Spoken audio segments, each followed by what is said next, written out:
21 weeks of regular season, multiple playoff rounds have led to the penultimate moment of the Tier 3 season. This is the championship game. Stardust Crusaders versus Prodigy Noobs. I am Mr. Game and Kirby.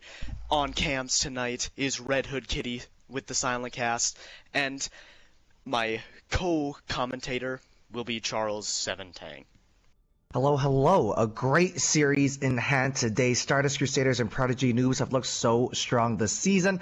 Stardust Crusaders, of course, clinching the first seed 10-1, only dropping one match throughout the entire regular season. Prodigy Noobs, a great little playoff run they've been on, knocking out two great teams in the form of, I believe, Cosmic Omnics and then Valhalla. The semifinal win over Valhalla was definitely an upset, probably wrecked some fantasy league points there. But a great series here, Kirby. Happy to be here. Yeah, and you know, I think one of the big stories here today is going to be Stardust Crusaders. They had a pretty easy run through their bracket. They beat Tater Tots 3-0, and then they went on beat I Need Healing 3-0, whereas Prodigy Noobs, they definitely had the harder fought series. They did drop a map to Cosmic Omnics, and they could have lost a couple maps in there as well. Like, it was a very close series. And then, of course, their map 5 victory over Valhalla was definitely one of the best playoff games I think we've seen in Tier 3. So I think that's going to be kind of the thing is, has Stardust Crusaders been challenged enough this offseason? Will they be ready for Prodigy Noobs? Well, yeah. I mean, that's higher seed diff, right? You come in and, like you said, the bright side is that you get to kind of walk through teams that you've probably pretty comfortably beaten over the regular season. And speaking of, Stardust Crusaders did take the win 3-2 against Prodigy Noobs when they met earlier. I believe it was week 5. And what is interesting here, though, like you said, Stardust Crusaders might be a little rusty, might be a little practiced, but we do know they've been looking for scrims with Tier 2 teams. We know that they've been scrimming Diamond teams. They have artificially kind of inflated their difficulty level, turn that slider a little bit up, just to make sure that they're used to this high level of play and ready for whatever Project Noobs throw at them. So that's going to be fascinating to watch as we jump into our first map, Busan. Usually seeing a lot of Lee Jung to kick us off here this playoff season, so interesting to see Stardust Crusaders shake it up a little bit, but we do know that they've had a very rigorous scrim schedule as well. And looking at some lineups here, it looks like Richard on the main tank is going to be a mainstay next to Hopkins on the off tank, Wakucha and Uravity on the DPS lineup, as well as Magdragon and Sidomia trying to keep everybody alive. And as we've seen from them all season, that is a tip-top 58 lineup. Yeah, that's been kind of one of the blessings and a curse for Stardust Crusaders. You know, I described them early on in the season as kind of one of Overwatch Oasis's first super teams, and I think that has panned out. They have some of the most recognizable faces in the server and some of the best players as well. I think 2 of their players are going to be all-stars this season, Magdragon and Uravity, so we know that this team really presses up the line, but of course you cannot sleep on some of these players for Prodigy Noobs either. Alright, early comps have come out. Eli might just be still baiting the cast as Rusha switches over to the Kree. The key here, Kirby, is going to be that Diva Zarya diff. Because if you're running that Zarya and Symmetra here on the side of Prodigy Noobs, it's going to be tough for Hopkins to get much done. That's a lot of beam damage that Matrix can't eat. But look at this, Little Ares on his signature Symmetra. They're already set up on the point. How will Stardust Crusaders try and dissect this? They do have the rushed comp, but Cloud Lemon also on the Lucio as well. Both of these teams kind of doing ring around the rosy around the point, but Kaiju Eli gets stunned by Uravity, taken down by the storm arrows by Wakaucha, and Wakaucha finds another. They are dismantling this sim comp right off the bat, and that will be the first team fight of the championship going the way of Stardust Crusaders. Very intelligent play there by Stardust Crusaders. Richard really taking his time to lead his team. Like you said, playing Ring Around the Rosies, going all the way around the drum. And it looks like Prodigy Noobs try to play a slower tempo there. Try to play really defensively to help Sleepshake and Ares get those beams nice and strong, but it didn't pan out for them. But, oh no, Eli once again is going to get stunned out, and that's the go button from Richard here, Kirby. Gravity just on point with these flashbangs. Richard getting a couple kills in that team fight too, and you know, this is kind of the interesting thing. We've seen Prodigy Noobs be incredibly strong on these control maps because they like to run a lot of sim comps, but also you see them control point at first right off the bat, and obviously that's not what we see here. 6 check marks online here on the side of Stardust Crusaders. Lots to work with, just about calling those ults and making sure that they planned ahead, but that might be unnecessary. Oh my goodness. Stalebell using the coalescence trying to help the team, but and Whoa! Hopkins with 4 kills with the Hopkins, Diva Bomb. chill! It's map 1, relax, dog! Already a highlight play here in the championship, and Hopkins definitely been one of the most underrated off tanks this season, coming up with a huge play here. 4 ults still on the board for Stardust Crusaders and only 30% to go. Yeah, it just looks like Eli must have been wrong side and wrong footed. They were finally a first pick coming out. So here we go, Prodigy Noobs making some nice plays. Wakaucha is down, and Kaiju Eli was able to block the shatter. Now he has one of his own, and it's massive! That is going to be easy cleanup here for Prodigy Noobs, so hold the phone. We weren't going to see a Stardust Crusaders roll that easily, and Prodigy Noobs, they get it done with pretty much only 1 ultimate. Yeah, Richard spent all that shield just trying not to die there, given that he was walled up with the blizzard. Honestly, could have trusted his team a little more. Hopkins was there with the Matrix, but once that shield was gone, well, the rest is just pretty easy to go kaput. And now we have a grab coming online for Sleep Shake as well. Not too much to combo with it. Rusha maybe hoping to rush and trying to get those dragons online, but 3 big ultimates coming up for Stardust Crusaders here, and Sidomia's beat is going to be crucial in sustaining everybody. Wakaucha using the dragons right off the bat, zones him off a little bit, but there's the Graviton Surge from Sleep Shake, countered by the sound barrier from Sidomia. Coalescence coming out from Stalebell. Stardust Crusaders are going to try and disengage for now. No one has gone down for either team so far. And we are going to see a slight regroup from the side of Stardust Crusaders, but a nice wall. Richard is in trouble. That's the go button. Gravity going to try and find something with the High Noon, finding 2. Both Little Aries and Kaiju Eli are down. Cloud Lemon is 2. And what a great Deadeye from Uravity turns that team fight around, and we're going to see if Prodigy Noobs are even going to be able to touch. Yeah, there's going to be stall heroes now, and a big part here is Eli just kind of running into with some trouble here, but oh no! Eli getting flashbanged and stunned out of the contest as well, so it's 1-0 over towards Stardust Crusaders, and a lot of the picks here came out to, I think, Eli maybe just caught in some really awkward positions every now and then.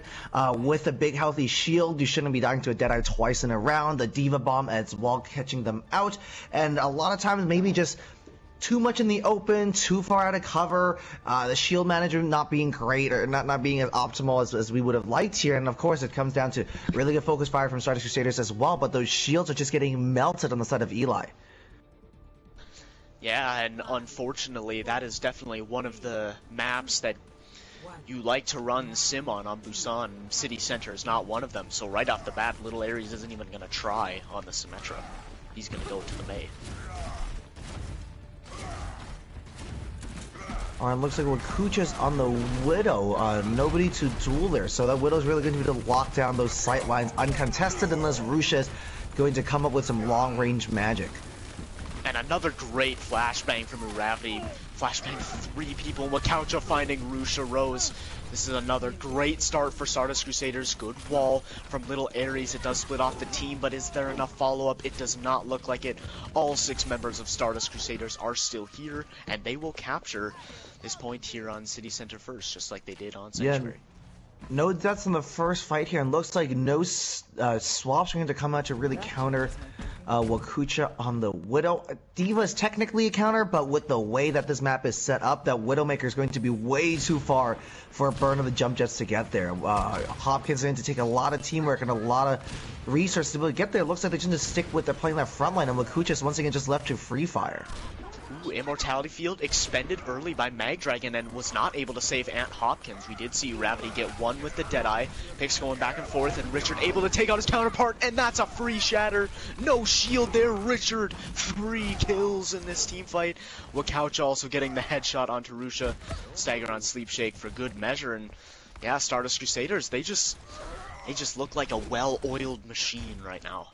Richard's been so good at picking these engagement, not just LOSs, but these angles as well. And every time that we've seen Prodigy Noobs come in today, Richards has been able to find those short pins, and maybe it's luck, maybe it's a lot of practice, maybe it's this new Reinhardt patch, but Richard's landing these pins and finding big picks and making these openings work. And the key there is him being able to find these tiny little pins that move a couple yards to keep him alive. But speaking of, getting caught up behind the wall, they seem to be pretty tough in the Immortality Field is going to keep them up. Oh no, Kirby! Eli, the shatter! Eli was able to get the shatter, but Sound Barrier in response by Sidomia, and Richard once again finding the pin onto Eli.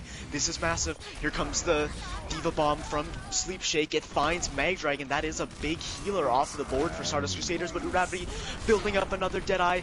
Sound Barrier in response from Cloud Lemon. Yeah, both teams are very much committing. Well, they kind of have to, at least Prodigy Noobs, because this is final fight, but Rusha goes down. Kaiju Eli finds Wakaucha, but here comes Ant Hopkins throwing in another Diva Bomb. It doesn't find any, but the limited amount of members on the side of Prodigy Noobs here is going to make it tough for Prodigy Noobs to win this team fight. Magdragon coming back with the Amplification Matrix coming out from Magdragon. Sleep Shake able to take out Richard the Hard. Sleep Shake is down, though. We do see 3 members of Prodigy Noobs coming back. Even numbers. Yep, Rusha Rose. But Ant Hopkins, so good on this Diva, finding the picks. Wakaucha taking out Rusha. Only 2 members left on the point. It's Cloud Lemon and Kaiju Eli. Sidomia using the Sound Barrier. That will close it out here, folks. Stardust Crusaders take the first map tonight.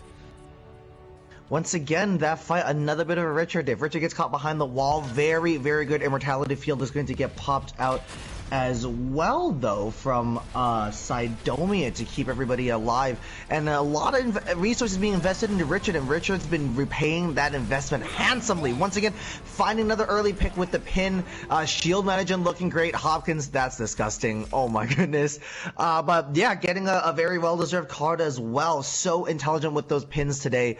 And we know that Stardust Crusaders picking up Richard in the little bit of White Walker's chaos there has been key to them feeling even stronger than they have during the regular season coming into this playoff period. And Richard's showing us exactly why that's been. Yeah, for the regular season, we saw them kind of rotating Eldritch Arcana and Strife. You know, Strife would come in and play like Orisa. Eldritch Arcana would play Ryan. Strife also played some Ryan, so it was kind of interesting, but it never felt like they truly found their footing in terms of their tank compositions. I'd argue the strengths of this Stardust Crusaders team have been in their DPS with Uravity and Wakaucha kind of holding down the fort, and then their mid-season acquisition of Dash, as well as their supports. Magdragon, Sidomia have been great. Insane, underrated player as well, has been a solid role player for Stardust Crusaders, and maybe they were just missing that true main tank, because I think Eldritch Arcana more comfortable on that off tank playing the Zarya. And now Richard coming in, he can play the Wrecking Ball, he can play the Ryan, he can play pretty much every main tank, and he has been paying dividends. That map was a great map for him. Kitty, thoughts? That was a really big Diva Bomb. It seems like we haven't seen Ant Hopkins on Diva that much this season, and I guess he was probably just saving it for finals. I know we're seeing him a lot on like Zarya. I think I saw him a bit on Sigma and Winston, but he's been like holding out on that Diva. Like whenever it was Strife and Ant Hopkins on a map and like they were playing defense, you know, you would see them play double shield with Strife, or with Strife on the Orisa and Ant Hopkins on the Sigma. So as for Prodigy Noobs, they do have a couple members on the bench, including their late season acquisition Sky Zord, aka Psycho Zordon, who was absolutely electric for White Walkers before their whole situation went down. I mean,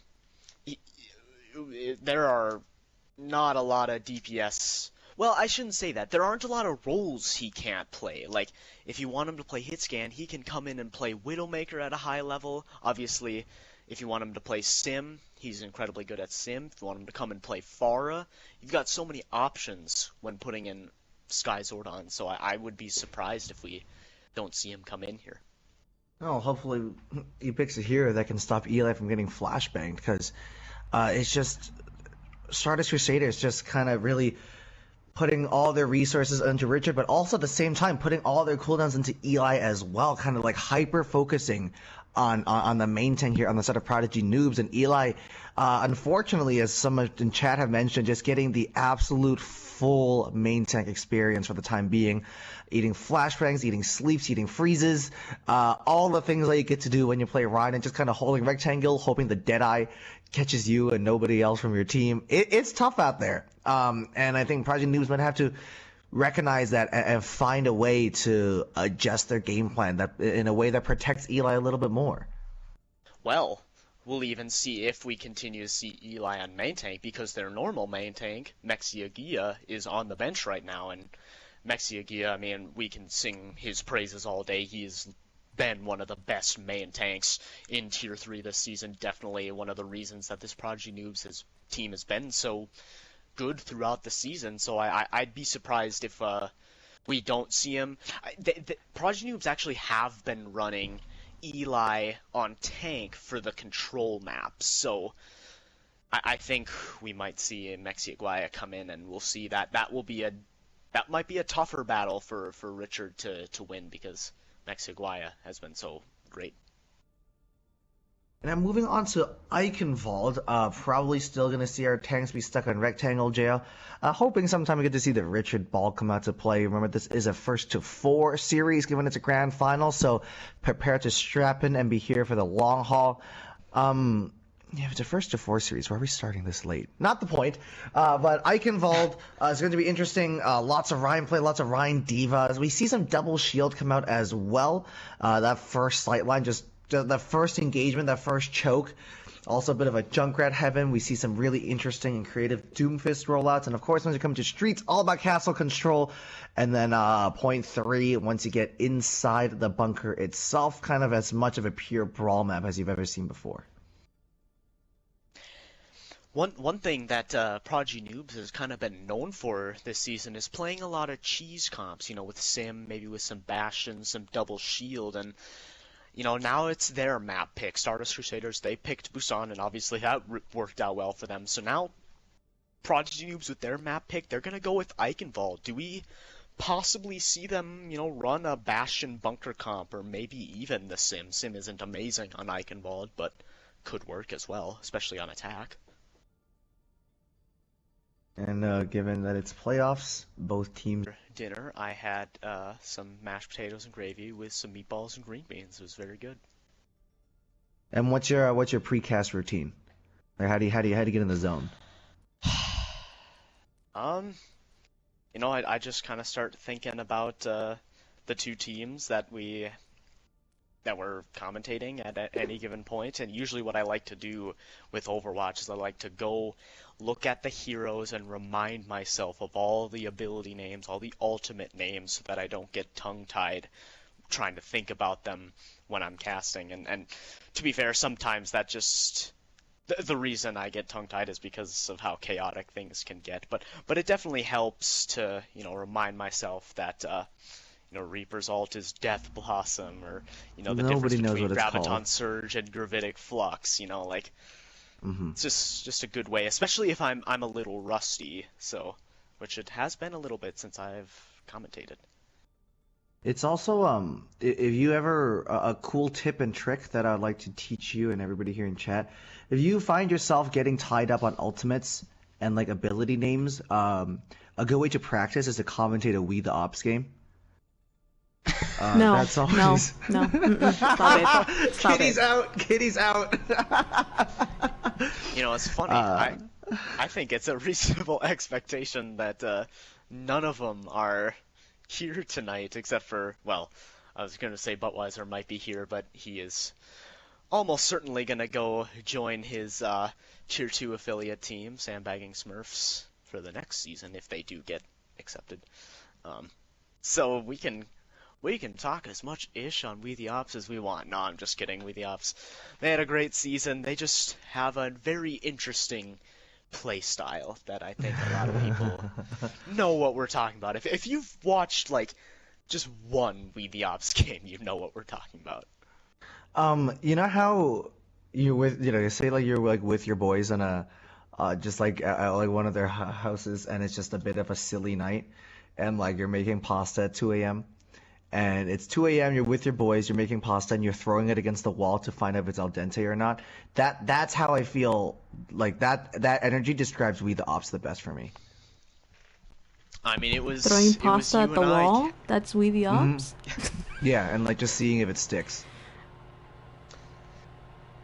You and I were there, Charles, when we commentated Gravity and Insane coming in over Sidomia to play that flex support role. Insane, of course, known so well last season as a really good ball player. Started the season, I believe, with the Tantalizers, and then showing up all of a sudden kind of out of nowhere to play this really good and clean Batiste for Stardust Crusaders, and has been a mainstay in the lineup ever since. And more crucially, the 9 of Insane lets an 11 of Magdragon stay in.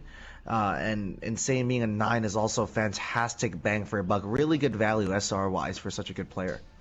Yeah, and I said that at the top of the broadcast. He's been a really solid role player, playing Baptiste and Moira, a lot of those flex support characters that he can kind of really focus on his mechanics and maybe not necessarily all his shot calling, like I'm sure Magdragon does a lot. So I think the biggest story, though, for Prodigy Noobs is Kaiju Eli coming in on DPS. He has been electric this playoff run.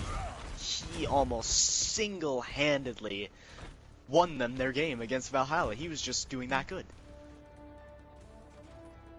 Well, hoping for more of the same here as looks like the Hanzo Farah poke comp is going to come out. Sleeve Shake staying on the Roadhog for the... Okay, no, finally going to the target. Okay, this is a brawl with no Lucio and DPS heroes that want to get picks and want to play a slow game alongside a Ryan Zarya combo. So that synergy seems to be interesting. Actually, no, it might not matter because they're already a player up here, Kirby. Oh, Kaiju Eli finding the headshot onto Gravity.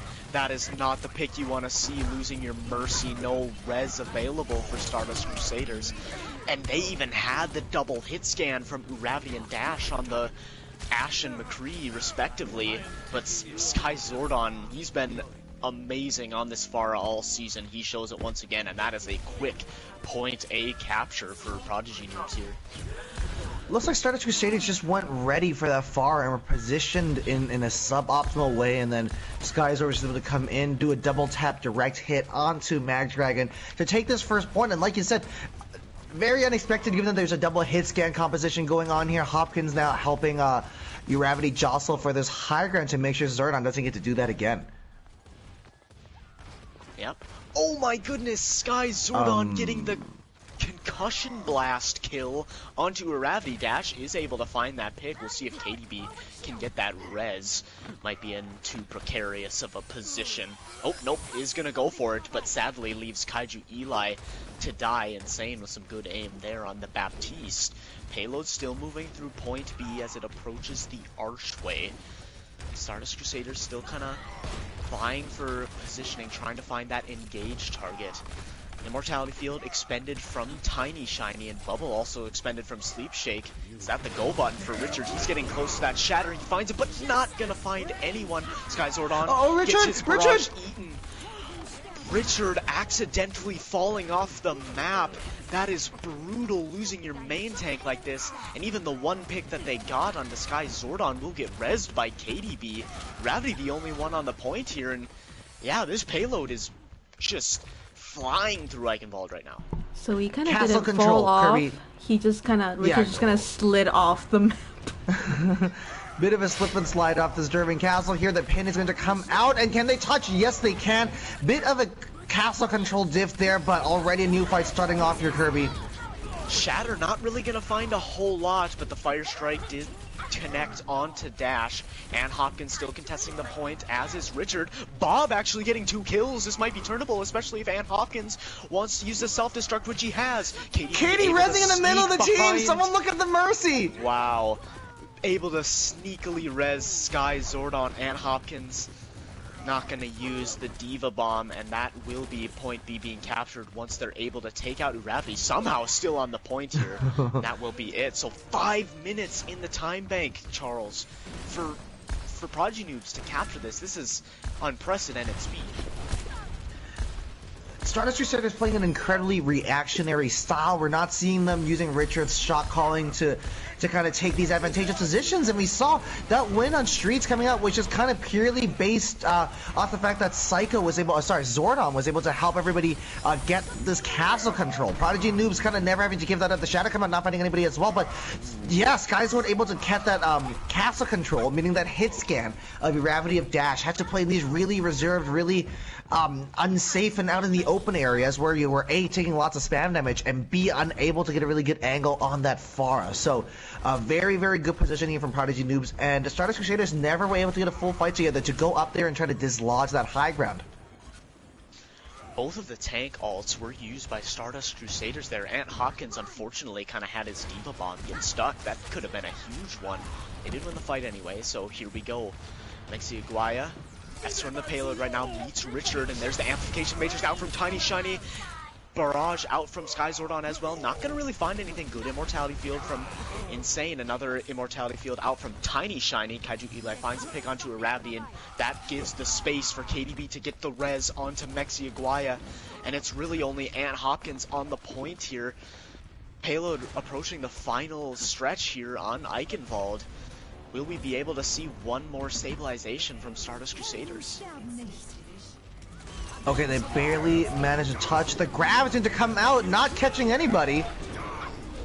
A Shatter coming out from Richard, able to take out Kaiju Eli, but Insane is down as well. That's a lot of healing on the side of Stardust Crusaders to keep them up in this long fight. Res coming out from KDB to bring back Kaiju Eli, and I think that might be it.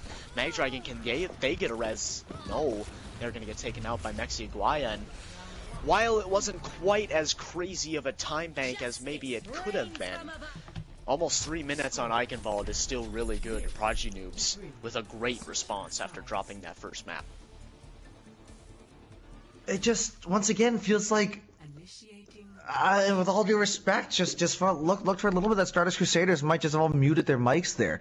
That looked a very chaotic, uncharacteristically chaotic defense. I think especially after how Control played out, where Stardust Crusaders kind of won out that map by moving intelligently, by calming intelligently, by chaining ults really well. To watch them kind of like step back and kind of fall over there 3 points in a row, it was very, very, very surprising, especially given you were running up against a Prodigy Noobs team that's selected a composition that's, in my opinion, doesn't really have too much synergy, but hey, shows you what I know.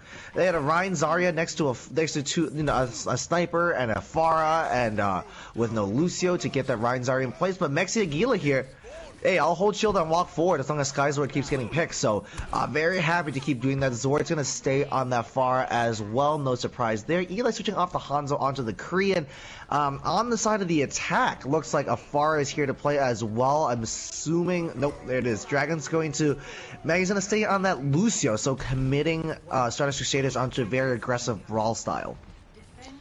Yeah, but with Dash on this Junkrat, we'll see how much value he's able to get. He will be able to break the double shield comp that Prodigy Noobs are running here on the defense. We do see a nice rotation already through choke for Stardust Crusaders, but Kaiju Eli finding that headshot onto Dash. No mercy this time for Stardust Crusaders. Prodigy Noobs have one in KDB. They're still gonna kind of commit, trying to find as many picks as they can, and Gravity able to take out Kaiju Eli. That's huge. KDB will use the res, but that does help the positioning battle here for Stardust Crusaders. There's the barrage from Sky Zordon. It doesn't really find anything. Insane and Sky Zordon actually take themselves out. Kaiju Eli gets revenge on Gravity. The picks are going back and forth. Richard goes down both of the tanks. Sleep Shake finding 2 picks.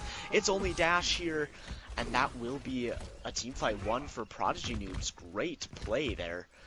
Prodigy Noobs playing really intelligently around the bar and the payload here, and as the fight went on longer and longer, because they had more cover, they just had more resources. But Richard again starting off the fight with a really good short-range pin. That fight actually went really well at the beginning for Stardust Crusaders. They forced up the Immortality field nice and early on as well, got really good position here. But as they tried to push on to the point, Prodigy Noobs were just able to give space really intelligently and to gain the advantage over the longer fight. Insane is using Amplification Matrix. We actually do see Stardust Crusaders getting a tick for free, but Tiny Shiny has the response in the Amplification Matrix. Both of the High Noons are coming out, but Kaiju Eli gets stunned by Uravity. He was channeling the Deadeye. Here comes the Gravitic Flux from Sleep Shake. Will be enough to turn it around? I don't think so. Magdragon able to find one. Sleep Shake still They're committing to the fight. Are you kidding? And Hopkins out of mech able to take out Sleep Shake. There's the shatter from the Ryan's back. The remix available. Shiny does go down. And it does look like Stardust Crusaders are going to be able to win the fight, but man, did it come down to the last couple of players. Once again, Uravity getting so much utility out of that flashbang. Mexi, I think, has the reflexes and had the cooldown to counterpin Richard there, but the flashbang coming out, rendering that 7'4", 800-pound man completely useless. And Richard saw an opening and took it. Another very good short-range pin to open things up. And as the chaos played out, Hopkins with that Baby Diva movement, small hitbox but big blaster is going to make that count. Skyzordon able to find one with another barrage. He's building these up like they are nothing. Will get taken out by Ant Hopkins though.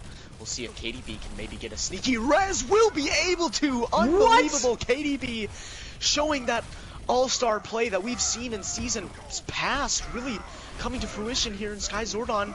Gonna reap the rewards of the res by taking out Insane. Dash able to get the headshot onto KDB, but I don't think Stardust Crusaders can win this fight. And yeah, they're gonna back up spawn. Mexi going in so aggressively there. Almost looks like they were in a little bit of trouble there, but Tiny Shiny with a very timely Immortality field. And the Stardust Crusaders had so much focus fire on Mexi Aguila here. And of course, the Immortality field itself. Yeah, KDB kind of got a free res there. But also great awareness to get it in the backline. Good Immortality field from Insane to stop the pulse bomb from Kaiju Eli. Uravity maybe solo high nooning Skyzordon, able to take him down, but maybe not the best use of resources. We do see Immortality field being used from Tiny Shiny, but not really many ults on the side of Stardust Crusaders to capitalize on that lack of cooldown. And now here comes the Gravitic Flux coming out from Sleep Shake. Magdragon with the sound barrier in response. We do see Sleep Shake trying to use the accretion to stun Magdragon. Dash finding the pick onto Tiny Shiny, but Skyzordon goes down right away, and Hopkins absolutely everywhere on this Diva right now. Great defense matrix, Insane. Also showing off some great aim, taking out Kaiju Eli. And hold on, just when we thought Prodigy Noobs were really having the advantage here on this map, Stardust Crusaders saying, no, we've still got something left in the tank. They still have a chance to get themselves a really good time bank as well. Yeah, it's not going to be as aggressive as the Prodigy Noobs time bank, but all things considered, Stardust Crusaders could be happy with their progress so far. Skyzord now over onto that Symmetra, and Sleep Shake switching over onto the Diva as well. So just comes some swaps to accommodate for this indoor section of Castle now, and it looks like, oh my goodness, Mexi's shield taking a bit of a pounding as well, and another great stun! Uravity, stop! Takes Mexi Aguaya out of Shatter. That's huge. Richard does not have his, though. Bob thrown out by Uravity. Tiny Shiny did have the Immortality field to keep them alive for now. Photon Barrier out from Skyzordon, but Richard the Hard able to aggress. That Lucio certainly helping Stardust Crusaders right now. Both of those Deadeyes are out. Neither of them really get any value, but Kaiju Eli gets taken down by Dash's Dynamite, and Hopkins able to take down Sleep Shake, who is going out of mech due to Magdragon. And will anyone be able to touch? Here comes Tiny Shiny on the Lucio and Skyzordon on the Symmetra, but they get taken out right away. There's the Shatter, making sure Sleep Shake can't contest. Mexi Aguaya with a nice Shatter and a good pin kill onto Insane, but he will get taken down by Dash. And yeah, pretty good time banks from both of these teams. 2 minutes for Stardust Crusaders and 2.5 for Prodigy Noobs. Great response from Stardust Crusaders after kind of getting rolled on their defense. Initiating match. So the key turning point of that fight, I believe, was Skyzord being taken down early on there on the Symmetra, just unable to kind of like set a good tempo with their team, because as Symmetra you kind of have to like be perfectly attached to your Reinhardt, and that just didn't really work out there, as I believe Mexia chose to took a bit of a reserve position to try to reserve and save some shields there, and Skyzord getting a little bit overzealous and just getting caught up in a couple hammer swings from Richard there, and as soon as that Symmetra went down, Richard felt safe going in for those short range pins over and over again, and it was cleanup duty. It's going to be interesting to see if we keep the Pharah here, which we don't on the side of Prodigy and Noobs. Uravity and Dash on the double hit scan, now perfectly mirrored on both teams. Hello. Yeah, that is interesting, because I don't think Skyzord was like lacking value on the Pharah even into the double hit scan. He was still getting some value. I think it might be worth a try here. Maybe not on defense though. That would make sense. So now here we go. Stardust Crusaders once again getting through choke relatively easily. You do see Prodigy Noobs going back to position on the point. Sleep Shake trying to take that off angle, trying to find those members in the back line, maybe to hit with an accretion. Both teams on the point here. Now Kaiju Eli finding the pick onto Uravity. Richard and Mexia trying to trade swings. KDB does go down, and here comes Skyzord building up a quick bob. That was incredibly quick, but I don't know if it's going to be enough. Really only Sleep Shake and Kaiju Eli on the point. Eli is able to take out Richard, but with this amplification matrix coming out from Sleep Shake, he won't be able to survive for too much longer. So another great team fight here for Stardust Crusaders, as they seem to have kind of swung the momentum back in their favor. As Stardust Crusaders made their way to the left side of the clock tower, Dash had 12% ult charge, and Skyzord had just hit 40. By the time the Bob came out, Dash was still at 40% ult charge. So that's a big difference in how quickly we're charging these Bobs there. Bob ultimately, unfortunately for Skyzord, was chucked in a bit of a suboptimal position, but you really have to be looking at Hopkins to make sure those dynamites are being eaten. Because I believe that over the course of that fight, Sordon had a 100% success rate with those dynamites. And once you get into OT fights, Bob will win or lose you games. A double kill from a Bob won them their first bridge fight for Stardust Crusaders as well. Gravitic Flux will be canceled counteracted by the sound barrier. Oh, actually did get canceled, but here's Kaiju Eli from the high ground. 4 kills and a res for the cherry on top. Only the tank still on the point. We're about to initiate overtime. Can Hopkins and Richard survive long enough for the reinforcements to come back? I don't think so. It was a good stun from Kaiju Eli to let Skyzord hit another nice dynamite. Can Magdragon touch? Yes! And here comes Bob. Is this fight at all turnable? Dash is incredibly low. Immortality field expended from Insane. It's good! Bob's creating and the so picks much are going in space! favor. Look at this! Insane with 2 kills! The support's coming up so clutch for Stardust Crusaders. Skyzord gonna try and throw in Bob to stop the bleeding here. We will see some respawns coming back from Prodigy Noobs. Skyzord 1v1ing, and Hopkins on the high ground will go down to Dash. This isn't good. This is just not a good position for Prodigy Noobs coming into a 5v6 as the payload continues to move here through overtime. Oh, big boot going from Richard almost sends 3 off the side of the map as well. And they're going to capture Kirby. They're going to cap the point. They don't have any extra time because it's OT, but things look so good if you're Stardust Crusaders fans right now. Yeah, this is getting dangerous for Prodigy. Skyzord gonna try the Symmetra once again. Didn't work on their point C defense last time. Perhaps they can figure something out. Uravity actually on the Tracer, already building up Pulse Bomb. I think he's only been on it for about a minute. Since OT. Since OT to touch, yeah. Oh no, and Mexia getting the Fire Strike kill onto Insane and a great shatter. That will be where the fight and the push will be ending. They just need to take out Uravity. That is a team kill, but that is still a great push for Stardust Crusaders and is really going to put the pressure on Prodigy Noobs that are almost certainly going to also have to make it this far in overtime as well. An incredible attack coming from Stardust Crusaders. They looked a little bit iffy, looked a little bit shaky, and as soon as Eli got that quadruple kill, I thought that I thought it was over.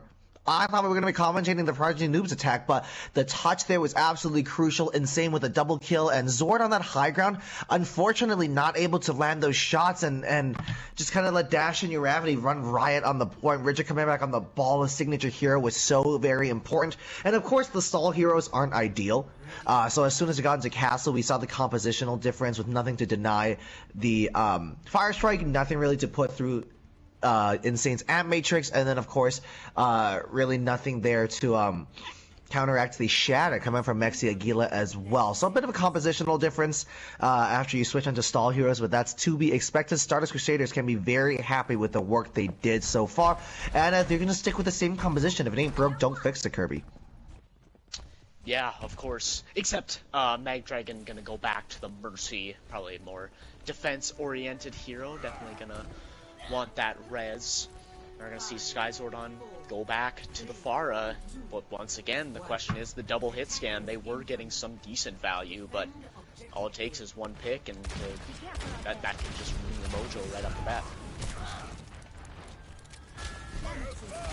Speaking of mojo, we got Zord back on the signature Pharah next to Eli's Hanzo. That worked for them on the first attack, so Prodigy Noobs are going to keep some faith here, and yep, Uravity, once again, I believe that's the exact same pick that opened us up last time. Oh, it was actually the Mercy, but Skyzordon also recreates that as well, so no res available. Actually, Magdragon was going for the res onto Uravity, but great awareness by Skyzord, and Kaiju Eli coming up with all the picks. He has 4 kills in this team fight.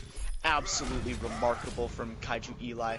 When they've needed him to come up clutch in these playoff games, he has delivered, and well, they have a long way to go to win the map, but certainly looking doable.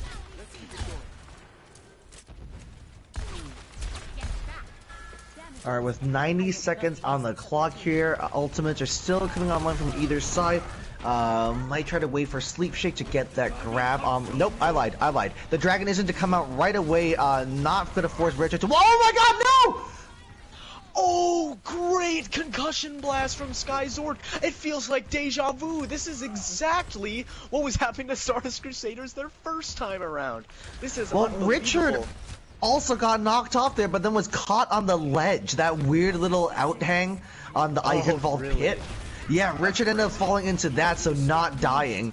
But same can't be said for Insane. Bob is going to get chucked in now as well. We have even numbers on the point here, Kirby. We do see Skyzordon actually going down to the Diva Bomb. I thought it was in an unadvantageous position, but getting one might be huge for this Stardust Crusaders team, trying to stabilize Insane using the Amplification Matrix, and Richard comboing it with the Fire Strike into Kaiju Eli. KDB will get that res, however. Amplification Matrix out from Shiny as well, and that's a great grab from Sleep Shake. And here comes the Dragons once again, building up again. Kaiju How many dragons Eli. do you have? Absolutely insane. And yeah, here we go. Overtime is going to be initiated, but this will almost certainly be point B being captured. Magdragon trying to get a cheeky res will not be able to. So, hey, Kitty, get that camera on Uravity. No way. Backline gets taken out by Eli. Great shots from him, but the stall characters are out on the side of Stardust Crusaders. Richard the Hard gonna try and spin to win as the Wrecking Ball here. Insane able to take out Kaiju Eli. That is massive. Can KDB possibly get that res back online? We'll see. They are going forward in the backline. Skyzordon not gonna really find anything with the barrage, and Richard still here on the Wrecking Ball. Uravity gets taken down by Kaiju Eli, making that res worth it. Mexi Guaya using the Shatter onto Richard the Hard to make sure he goes down, and I do think we are gonna see a capture from Prodigy Noobs. One more last contest from Insane. Alright, a DPS ult apiece here for each side. We have a Dragons facing off against the Bob. Both are going to create massive amounts of space on the payload. This could be absolutely crucial. KDB with the Valk as well for the sustain could be the game changer here, especially if Hopkins isn't going to get that bomb online in time. as the Dragons and Hopkins might be getting a little sectioned off by the team and is already incredibly low, has to get the healing. Not an advantageous heal comp right now for Stardust Crusaders, pretty low. Insane obviously having to swap to Lucio. There's the amplification matrix. Gravity finding 2 at the tire, and that will be it. Stardust Crusaders able to hang on, getting the crucial ultimates here at the end. Great job from Stardust Crusaders. They was looking very... 2 times in this map it looked like they started to get rolled when they were on their defense, but great job. Able to stop the bleeding just in time. Oh, Mexi, that's absolutely enormous. I think hitting 3 with that fire strike, and then the shatter, of course, with no shields there was absolutely ridiculous. So much to go back and review, Kirby. Kind of a ridiculous push there coming out from Prodigy and Noobs. The far are getting a lot of work done. I think Stardust Crusaders almost stopped the bleeding right under the bridge there. As they were coming through streets, they used a really good window, and then they sidestepped the enemy window. They got grabbed by Sleep Shake, and I think the key there was, out of all the heroes left in play, Sleep Shake's full charge Zarya was really the only damage threat, the only DPS that we were struggling with. And Richard spins around, hits a great shatter onto a bubble. Sleep Shake reading that like a book. So very good work coming out from Prodigy Noobs there, but unfortunately wasn't enough to topple the Stardust Crusaders. Eli might have been a little bit early with that Dragons there in that last fight, and then of course a great Bob into that back line, just deleting the Immortality field first. Bob has better target prioritization than most of my teammates. And then that's just kind of all she wrote. Uravity there with the Junkrat tire just to flex as well. We are 2-0 up here in the Tier 3 Grand Finals. Stardust Crusaders 2, Prodigy Noobs 0.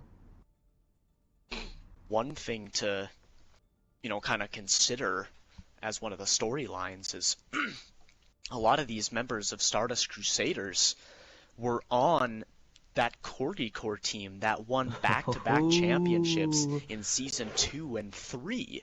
So these players, they've been in this situation before. They know what it's like to be under the lights, have everyone watching them, be under intense pressure to come away with the title. And I mean, if we're looking at the current... part of the reason why they're leading right now.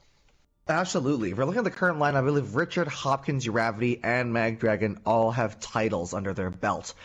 Dash, I'm not sure about, and I know Insane's come close a couple times. But yeah, having that to fall back on, we've been here, done that, won this game. We know how to adjust. We just feel safe and confident.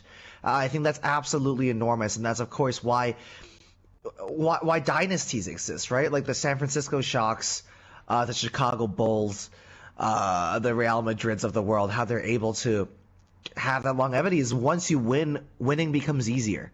You feel a little safer, you're a little less on edge, and especially in a game of fine margins like Overwatch, where it's really discipline is so much of it, right? It's just about so much of Overwatch between like gold and platinum and diamond. The difference there is just which team is better at walking together, which is a silly thing to have to think about, but when it comes to discipline, it's just about making sure your teammates kind of have their wits about them.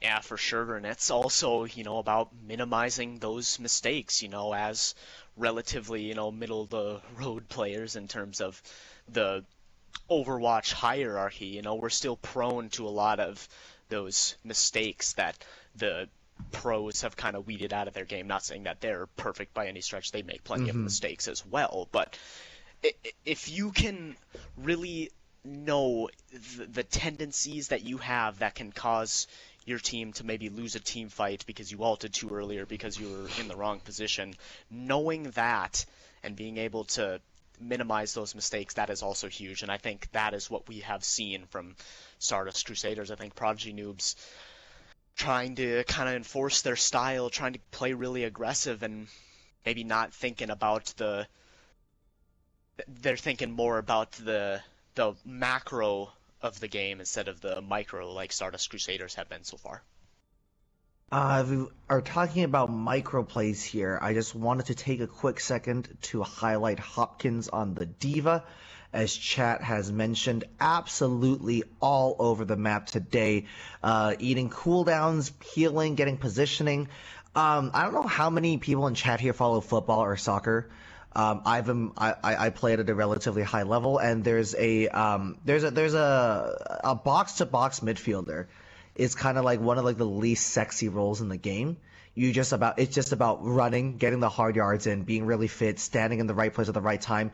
And like when the ball comes to you, you do something really simple. You pass it off to somebody that's more creative than you. Defensively, it's not you squeeze the space and you let somebody bigger and stronger than you kick the opposition, but you're just there to like do those intangible things and to get those hard yards in, and it's unless someone really intelligent is watching the game, they're not really going to notice your impact. And that's how I feel about Hopkins so far this series. That diva's been all over the place. Not sexy things, right? You go in, you do some chip damage to the Pharah. That's nothing great. But that Pharah then isn't killing your backline, right? And then now you have that high ground control for like 5 to 10 seconds. You're forced to back up, and then you go back there over and over again. That's textbook diva play. And Hopkins, I would like Hopkins to be eating more dynamites. But other than that, Hopkins has been doing a fantastic job of kind of embodying how much running around and how the legwork they have to put in as a box-to-box midfielder or as a diva player. Yeah, it definitely does feel like even though Mexi Aguia came in and played really well on that map, it still feels like the tank battle is in favor of Stardust Crusaders. And I like your football analogy. For an American football analogy, I'd like to think of Ant Hopkins as kind of two things. To go along with your metaphor, he's kind of like the offensive line. You know, they have a very simple job, but it's so important to the rest of the team. Off tank, definitely one of the most important positions in all of Overwatch, being able to play Zarya, Sigma, Diva at a high level. All those kits are so unique and really allow a lot of the compositions that you make to blossom. But I would also say that Ant Hopkins on the Diva is also like the free safety of Overwatch, you know, having to constantly look, having to on the spot make decisions on who to go after, who to use the defense matrix on, when to use the boosters, you know, if you know American football, free safety is all about, you know, mainly sitting in your zone and finding the guys that are, you know, coming through deep down the field and making the right coverage decisions, as well as trying to find those times where you can maybe intercept the ball or make a pass defense. So I think that is another way you could look at it. Well, first of all, two things, Kirby. First of all, if you have that much of an attachment to the off-tank role, I have some bad news about Overwatch 2 to share. And the second thing, kind of like this conversation about like how complex a diva's job can be and an off-tank's job can be, leads us perfectly into the word of the day presented by the Overwatch Oasis League. Kitty, I know this is your favorite part of the broadcast. The word of the day is anfractuous. The word of the day is an adjective, anfractuous, and it means to be full of windings and intricate turnings. Almost torturous in a sense. So thank you, Merriam-Webster Dictionary. The word of the day is anfractuous. We all learned something new. So almost kind of like those stretcher things where you get your hands and legs tied and you get stretched out. Something like that. Yeah, a little bit.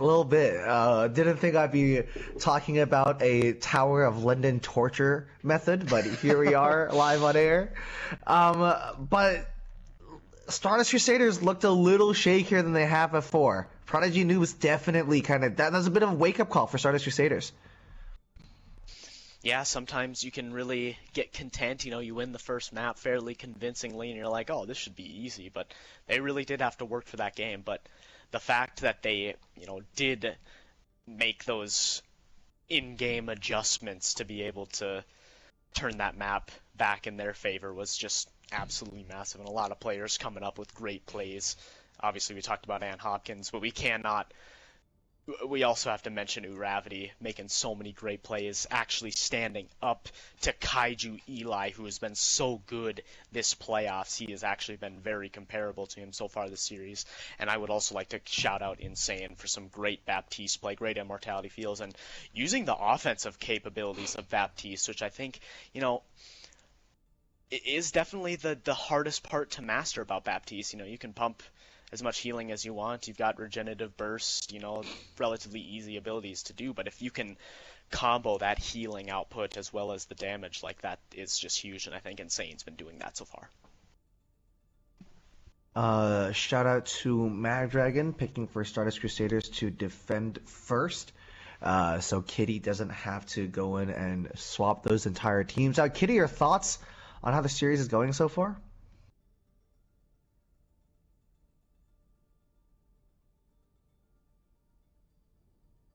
Hi, sorry. Roger that. Sounds Sorry, good. sorry. I have a new mic and it's really loud and I don't know. It just feels like Stardust Crusaders like they do make a couple mistakes here and there, but they've been catching up to everything that Prodigy Noobs, like how you guys were saying with Ann Hopkins, who's now being taken out, like being able to just try and keep an eye on Sky Zordon. I think it was one barrage that he DM'd, and then Sky Zordon just kind of killed himself with his own barrage. But it seems like Stardust is just one step ahead every time. Not saying that Prodigy Noobs aren't doing great. They're like Kaju Eli and Mexi Gila doing amazing as always, and of course KDB getting some really, both KDB and Mac Dragon getting really ridiculous rests, I want to say, that shouldn't be allowed to get rest. I really do want to see this go to a map 7. Like, I know it'll be like another 3-hour game, but it'd be really interesting to see it go to another map 7 as with tier 2 finals. I just wouldn't know who would come up top, honestly. Well, obviously one of the things to consider about playoff format is now we have the teams being able to pick the maps. So they're going to pick the maps that they feel comfortable on. They have certain strategies planned for it, and unfortunately for Prodigy Noobs their pick of Eichenwald did not work out. They lost that map, and any time you lose a map in a playoff series, it automatically means that you are going to need to win at least one of an opponent's map pick. Now, that probably would have happened anyway because Stardust Crusaders picked their map first as the higher seed, but now you're looking at they might have to win 2 of Stardust Crusaders map picks, and especially for Prodigy Noobs, being a team, relying on maybe some out there comps, not being able to pick the maps that you feel comfortable on might be really tough for them.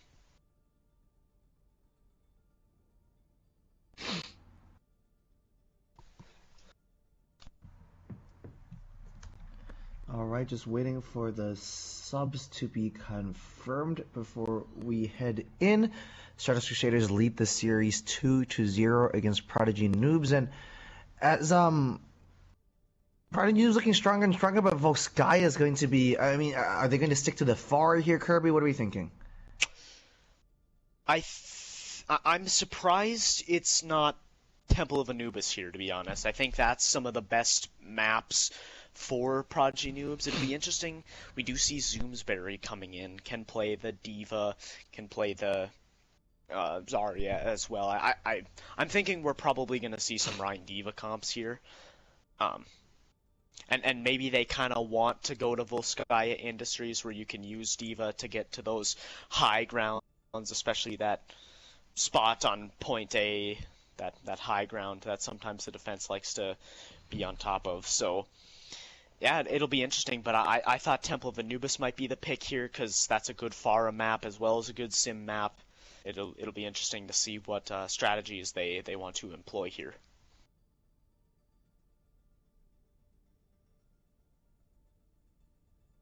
Chat, if you want to hit some predictions, I'd love to see those. I believe that we're struggling with the party settings for the time being. Which is fair enough. I remember the first week, like the PlayStation 5 came out, Czechia and Korean both got them, and like scrims were pretty awful. No chats worked. The parties were broken. Nobody could figure out how to send them in. Like they couldn't figure out how to accept invites. I know the PS5 could be struggling here a bit. So just bear with us, chat. I'm still struggling to get one, Kirby. I don't know if you've been looking into it, but that's a difficult machine to purchase. Yeah, I gotta be honest, I think I'd have a better chance of taking a pickaxe to California and finding some gold. Like, I mean, they are just sold out in every single store every time I go to Walmart or Target. I always look, I'm like, maybe there'll be one, and nope, the shelves are completely empty. There's plenty of Nintendo Switches on the shelves, but I already have one, so that does not work for me. But right now, not a whole lot of games for the PS5. I usually like to wait to buy a console anyway to make sure that there's enough good games worth buying to, kind of justify having the new console. And there's always like a marquee game that I always am anticipating for each new console. For the PS4. I think you might want to really look at chat, Kirby. Uncharted Bulky's telling you the secrets of getting a PS5. Just go to Costco. Ooh, Costco, good thing there's not one in my town, so that will be very difficult for me to get to. Costco is interesting. That's a good shout. They have Costco's here in Australia. I don't have a Costco membership, but I am dating someone that does. Well, no, I'm dating someone that knows someone that knows someone who does. So maybe I can make something work there. So by proxy, yeah. By like 8 layers of separation, yeah. Huh. Alright, I put in PS5 on Costco.com.au, and I'm being recommended a weighted blanket instead. So that's how that's going. Jumping into Volskaya, though, some substitutions are going to come out. Richards and Eldritch on that tank line. Strife coming back in to partner Uravity. And Eli and Zordon still going to stay on that DPS lineup. Cloud and Katie on support, with Mexi Aguila and Zoomsbury coming in, I believe, for their first tank map of the evening.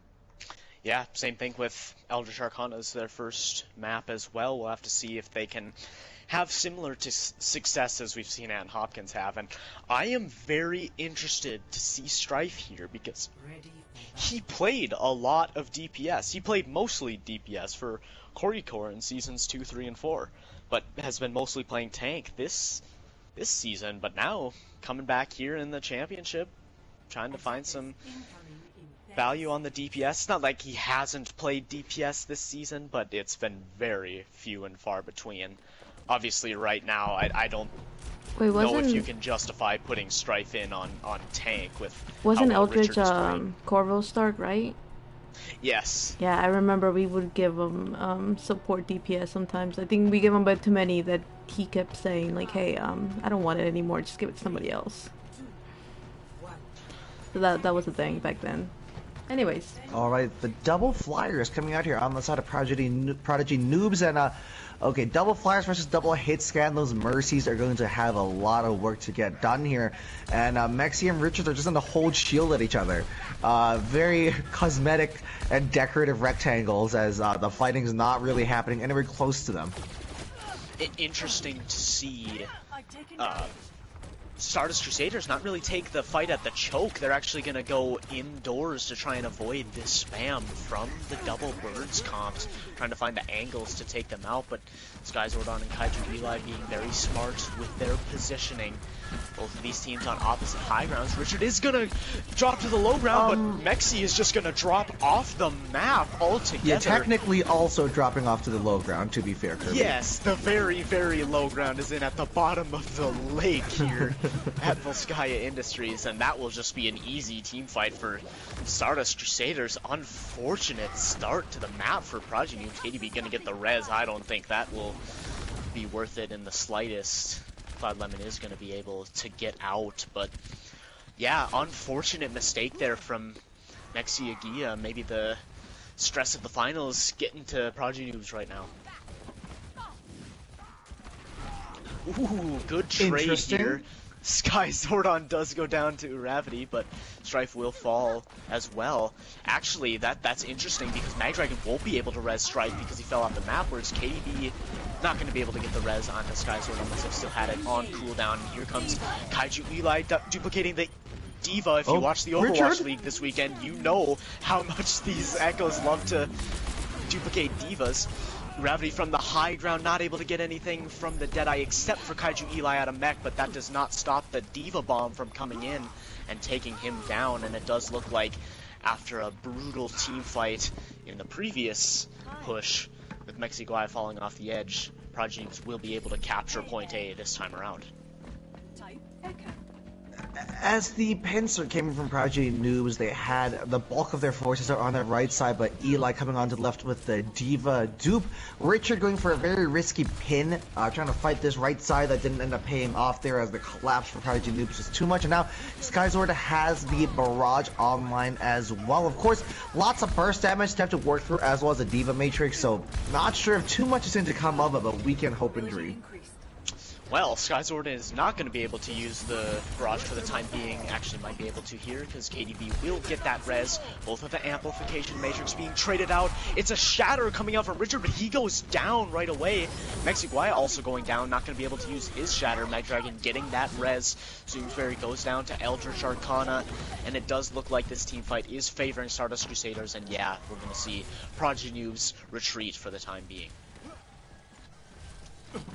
And of course, once you get to point B, trading out is absolutely crucial. So good to see Richard there, but taking so much damage in the process. And now 4 enormous ultimates online here for Prodigy Noobs as they try to crack this nut. The grab comboed with whatever dupe Eli comes up with. And of course, a barrage from Skyzord is going to be absolutely crucial. Keep in mind that this duo could just be completely negated by a defensive matrix. So all eyes on Eldritch Arcana now. Oh, the barrage to come out and not finding anybody that's going to get eaten. And it oh was my a goodness, good immortality field coming out from Insane, but it's Eli duplicating the Ryan, getting 2 kills with the Fire Strike. KDB able to get the res onto Sky Zordon. Ravi didn't get anything with the Deadeye. That was unfortunate. Strife is going to come back with Attack Visor actually up on the high ground, trying to find the picks, but Kaiju Eli on the dive attempt. Will they be able to get away? Yes. And now Richard the Hard coming back here on the Wrecking Ball, but that will be a solo shatter by Mexiguai. He did that on Eichenwald as well. Magdragon with the beautiful res, though, in the Valkyrie form, but Mexiguai able to take out both of the healers, I think, in one swing. So now here we go, it's all up to Richard, but a great res from KDB is going to bring back Sky Zordon. This just isn't looking good for Stardust Crusaders. Nice pin from Mexiguai, able to take down Richard the Hard. Revity did find Kaiju Eli, that's a good start. Both of the supports on the point right now. Insane trying to stall for as long as he can, but a great shatter coming from Mexiguai. Revity not going to be able to find anything with the Pulse Bomb.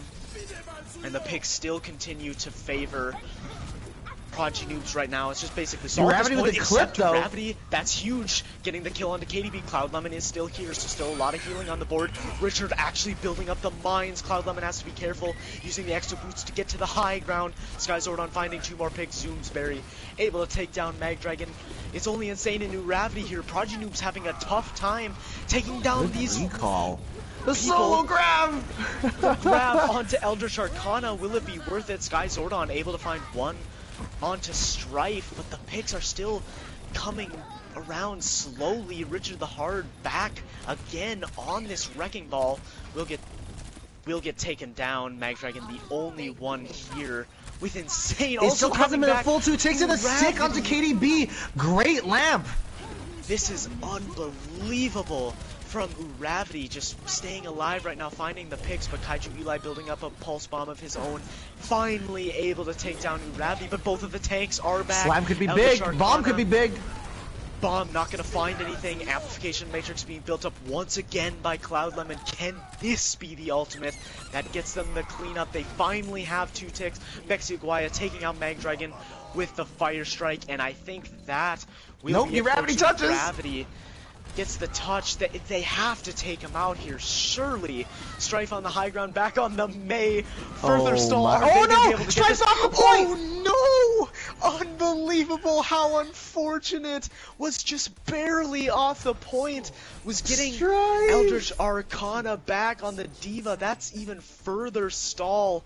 Okay, I'm calling BS on that. I had the angle and he was like half of the freaking thing was on point.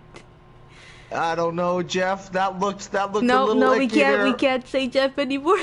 Oh yeah, no. that's right. Oh no. God dang it, Oh Aaron. no, Chad, come I'm on. so sorry. That looked fine margins not to find that fight there. Uravity sticking 2 pulse bombs in the process, but of course, Cloud there with fantastic immortality fields to make sure those pulse bombs don't turn into full picks. And the respawn would have been brutal there. And I think Richard spinning to winning, almost getting it done, eating another solo shatter. And then a pin right after as well was very painful.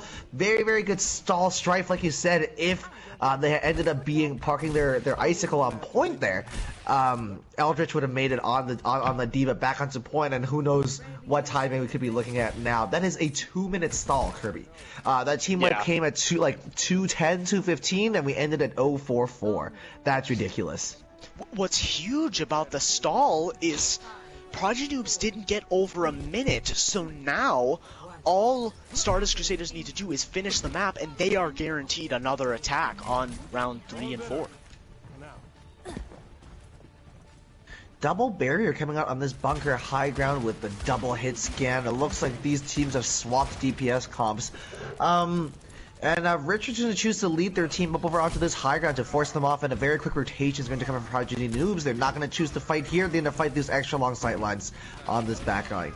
Eldritch Arcana with a great dive attempt, but great stun from Kaiju Eli, and they focus him down. 1 free tick gained for Stardust Crusaders and an immortality field to save Richard the Hard for now. But Eldritch Arcana being out of mech certainly does not help things. But Zoomsberry does go down. Unfortunate, and Mexiagua gets frozen by Strife. This is looking really good for once on this series. Someone shoot KDB! KDB really going back to that All-Star Season 2 form right now. Sky Zordon gonna try and find the picks, but Richard with that shield.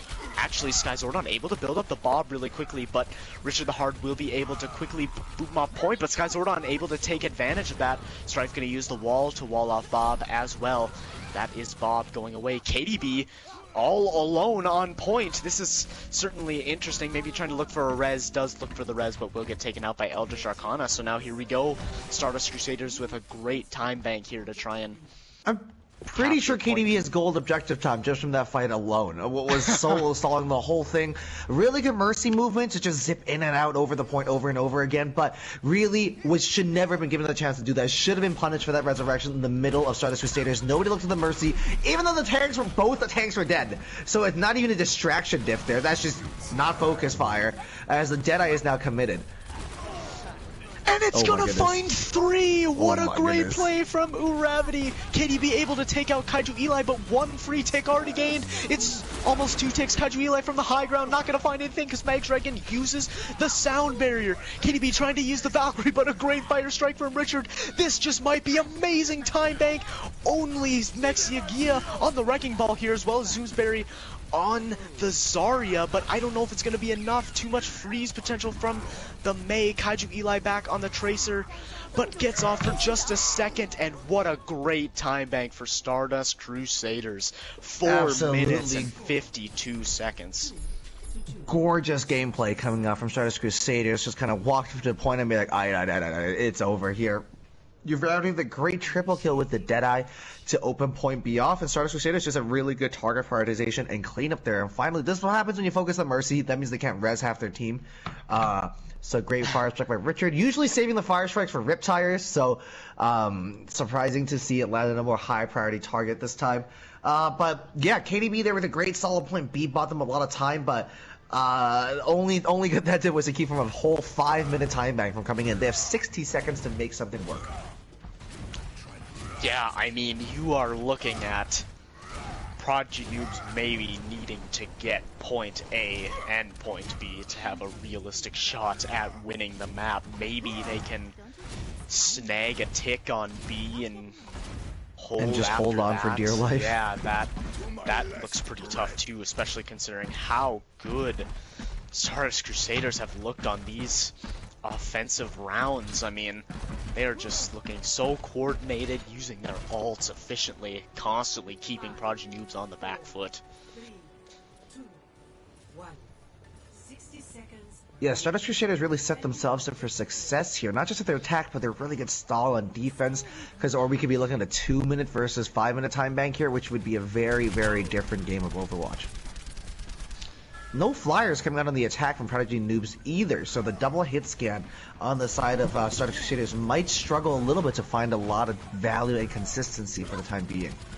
We're actually going to see Skyzord go on to the May to try and replicate what Strife did on Stardust Crusaders attack, but good stun onto Mexiaguaya. That forces out the Immortality Field. Free tick on the side of Prodigy Noobs, and Richard trying to go for the pin, maybe a little bit too aggressive. Immortality Field already down, both of these tanks are so low, and I think that's just going to be point A here unless someone makes a play. Uravdi did take out Kaiju Eli, that's not a bad pick, but so split on the side of Stardust Crusaders. Magdragon able to get the res onto Uravdi, but in the process, 2 more picks go in the favor of Prodigy Noobs. Elder Arcana and Insane both down.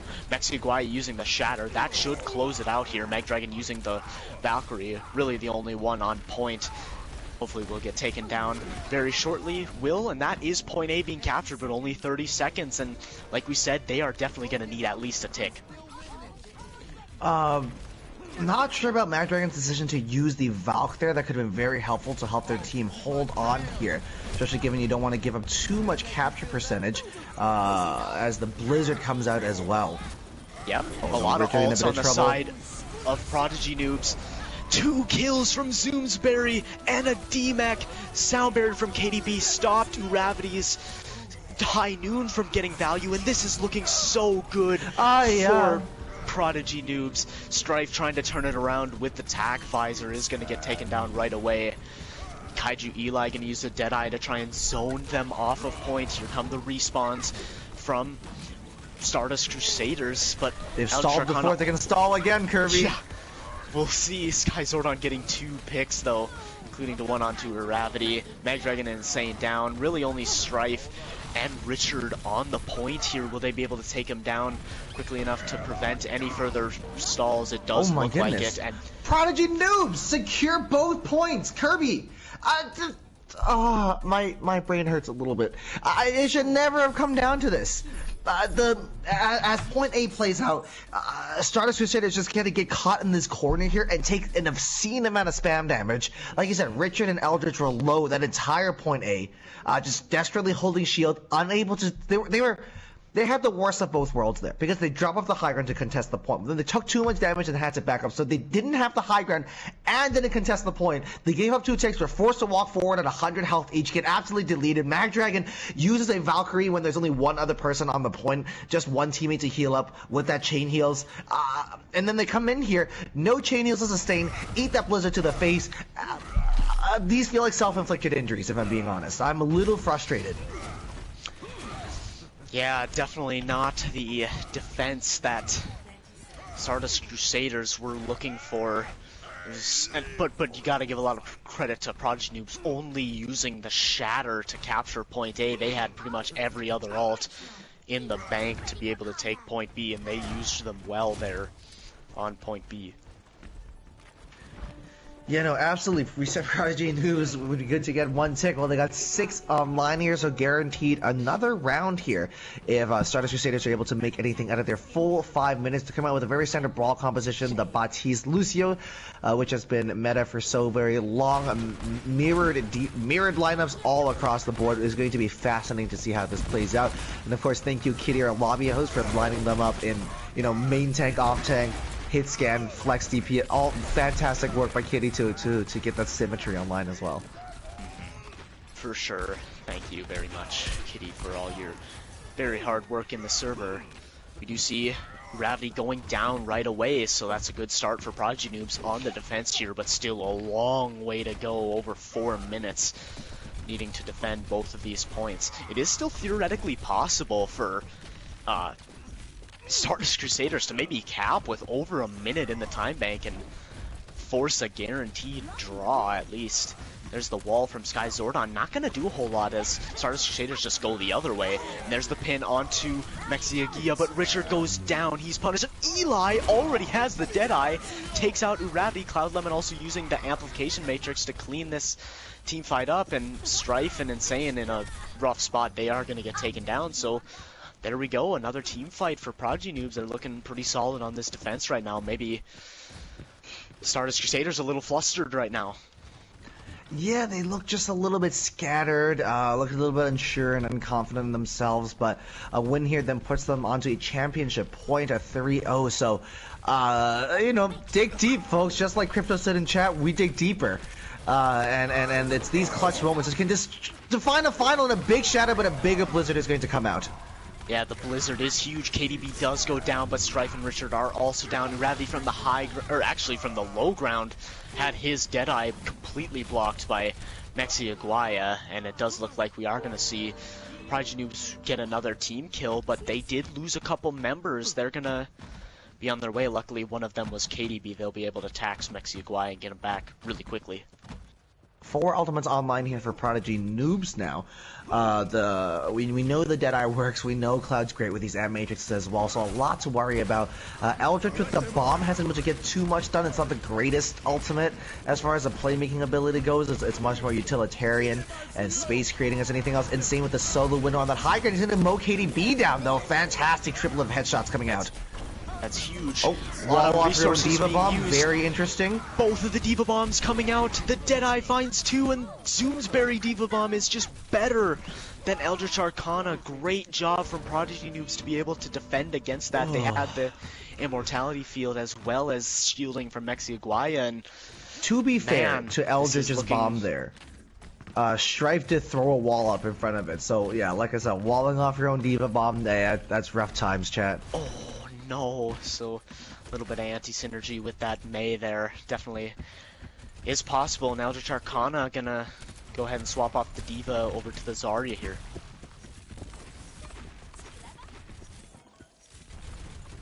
Strife still holding on to that Blizzard, and Magdragon actually gonna start with the Sound Barrier, but Richard is already down. This is not how you want to initiate with Sound Barrier, and that will just be an easy team fight win for Prodigy Noobs. And look at this, only a minute and 17 seconds remaining for Stardust Crusaders. It's interesting. The Stardust Crusaders saw their time back and felt the need for an equal and equitable world, and was like, no, we'll match you. We'll start fighting at a minute as well. This is tough. I really didn't expect this to play out this way. Prodigy Noobs look like they just might be able to hold you. That's definitely on the cards now. Early window is going to come out counteracted by the Okay, Skies with the Blizzard out. Strife just going to hold on to theirs for the time being.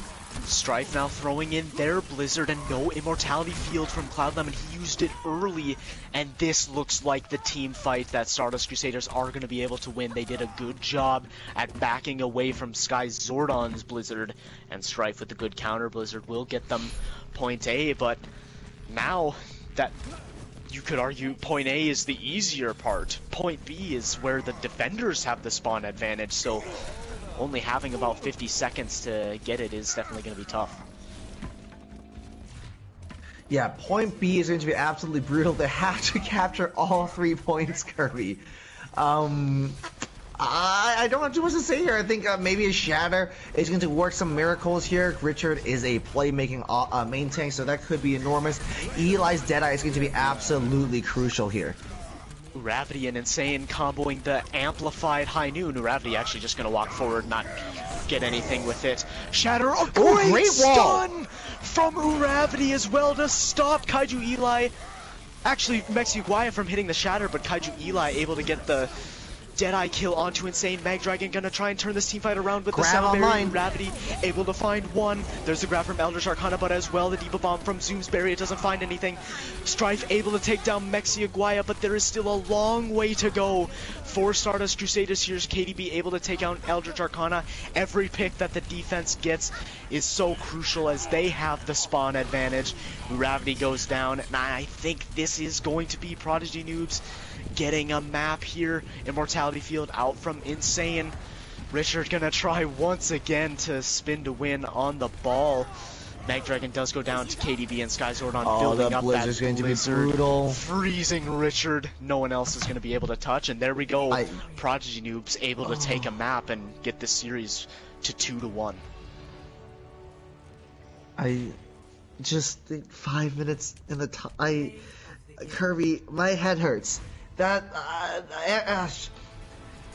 well, listen, Stardust Crusaders have been a strong team all season. Like you said, lots of championship winning experience here. Crypto as their coach as well, I think, has a 100% success rate every time that he's participated in the Overwatch Oasis League as a player or as a coach. He has won the championship. And so you want to be able to lean back on that resume now. Players and coaches and staff alike to be like, hey, we've been here, we've done this, let's get our heads together, because what happened out there was unacceptable. And I think losing in a way that's so brutal and in such an upset, I think, this is the ultimate test of how strong their mental game is. Luckily, to soften the blow, they will get to choose the next map, so we'll see what map they're feeling comfortable on. Obviously, this time Prodigy Noobs taking advantage of their map pick. They looked really good on Volskaya there, so we'll see. I'm interested to think about what Stardust Crusaders might pick here. I think you have to avoid Watchpoint Gibraltar because of the fear of maybe that double birds comp. The one map that I was maybe thinking is perhaps a Dorado. I think that could possibly favor a lot of what the comps we've been running, and it's going to be Havana. Like it's Havana. I was also thinking that Stardust Crusaders would maybe pick this one as well, because they might want to bring in Wakaucha to play that long-range hit scan. You know, Prodigy Noobs, aside from Sky Zord, can't really play much in terms of like the Widow or the Ashe. You know, you really only have Kaiju Eli to play that consistent hit scan, and they're playing the McCree, so perhaps Stardust Crusaders gonna bring back Wakaucha, try and get some Widow action here on Havana. I'm gonna take a quick bio break. I'll be right back.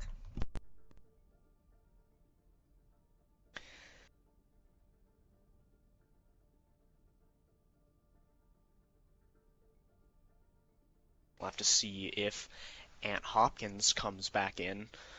Elder Shakana certainly had moments there on Volskaya Industries, but after how good we've seen Ant Hopkins in those first two maps, I feel like you have to bring him back in here. He's just seemed like such a difference maker. I wouldn't be surprised if we see a huge overhaul of their lineup. We might see Sidomia come back in as well. We'll see about Dash. I think they really want to stick with Uravity in a lot of these comps. They like to have that McCree. They like to have the Junkrat. Uravity just overall incredibly flexible, whereas Wakaucha, Dash, and even Strife are kind of rigid in what they run. You know, Wakaucha mainly that, you know, long-range hit scan, Dash kind of playing the McCree, and Strife kind of being that flanker type with the Tracer Soldier on that last map, so...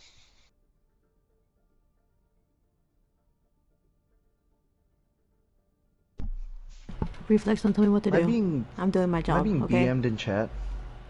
Maybe a little bit. Yeah, we got a lot of Kirby love going around as the best caster, even though technically. Yeah. Charles, who...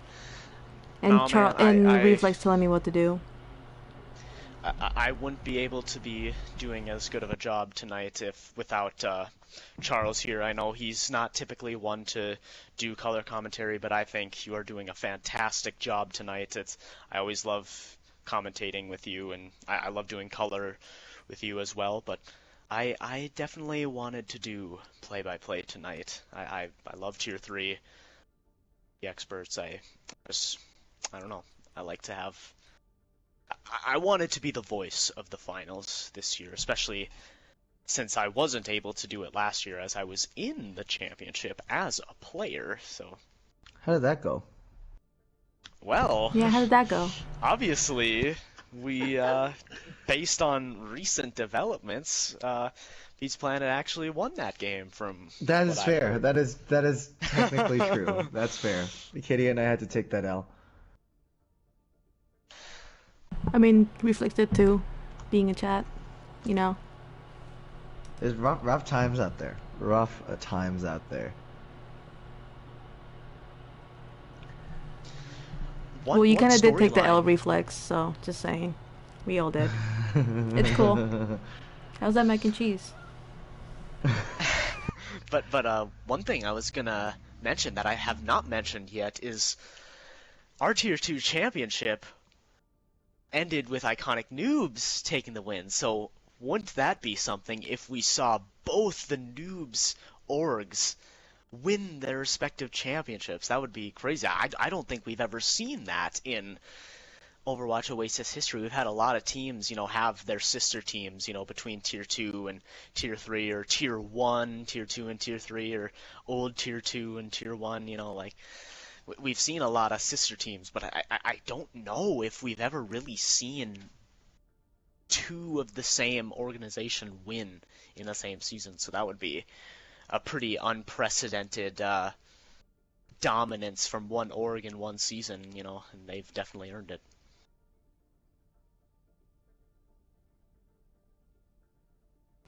Psycho misspelled my name in the copy pasta. That's rough times. Charles T. Jang. It's okay, Kirby. You can plug your Instagram if you'd like. I feel like that's what I like to do. When I run out of content between maps, I just plug my socials. Please follow Mr. Gaming Kirby underscore. If you're gonna follow me on anywhere, on Instagram, follow me on Twitter at SoundCloud, Mr. GameK. I tweet a lot. Actually, I don't tweet a lot, but you do not I'm tweet on a there, lot, Kirby. and I like things and retweet stuff, so I don't leave the timeline completely barren. I do want to tweet a little bit more. It was kind of fun doing some of those polls that I did, kind of like in addition to the podcasts that I do. I think I want to do a little bit more of that to kind of see the community where they're kind of where they are on certain topics within the league, and maybe even talk about things that maybe just outside the game itself, about things about the server and certain rules and stuff like that. I would like to continue to further that discussion. And the other thing I want to plug while we have quite a bit of people here is, if you have not joined the Kirby's Cast discussion Discord, that is now the only place that you are going to get future power rankings and future podcast episodes in.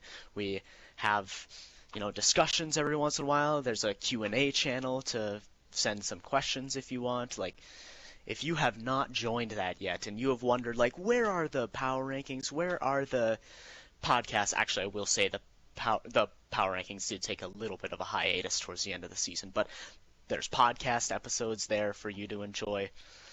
Just, if you haven't joined it yet and you're interested, please join the server.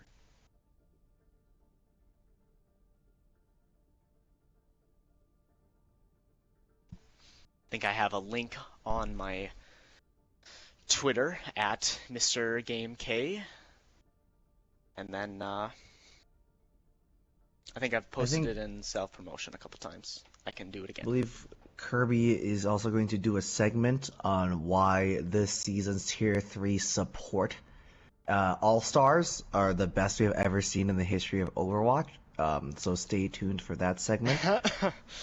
Well, I actually have an interesting opinion on the support All-Stars, which, yeah, maybe we'll get to later. Have we seen any swaps? Ooh, wait a minute, hold on. So we're not gonna see Wakaucha come in for Stardust Crusaders. I am incredibly surprised. Instead, we're gonna see Dash. I'm interested to see what they want to run here. We do see Ant Hopkins coming back as well.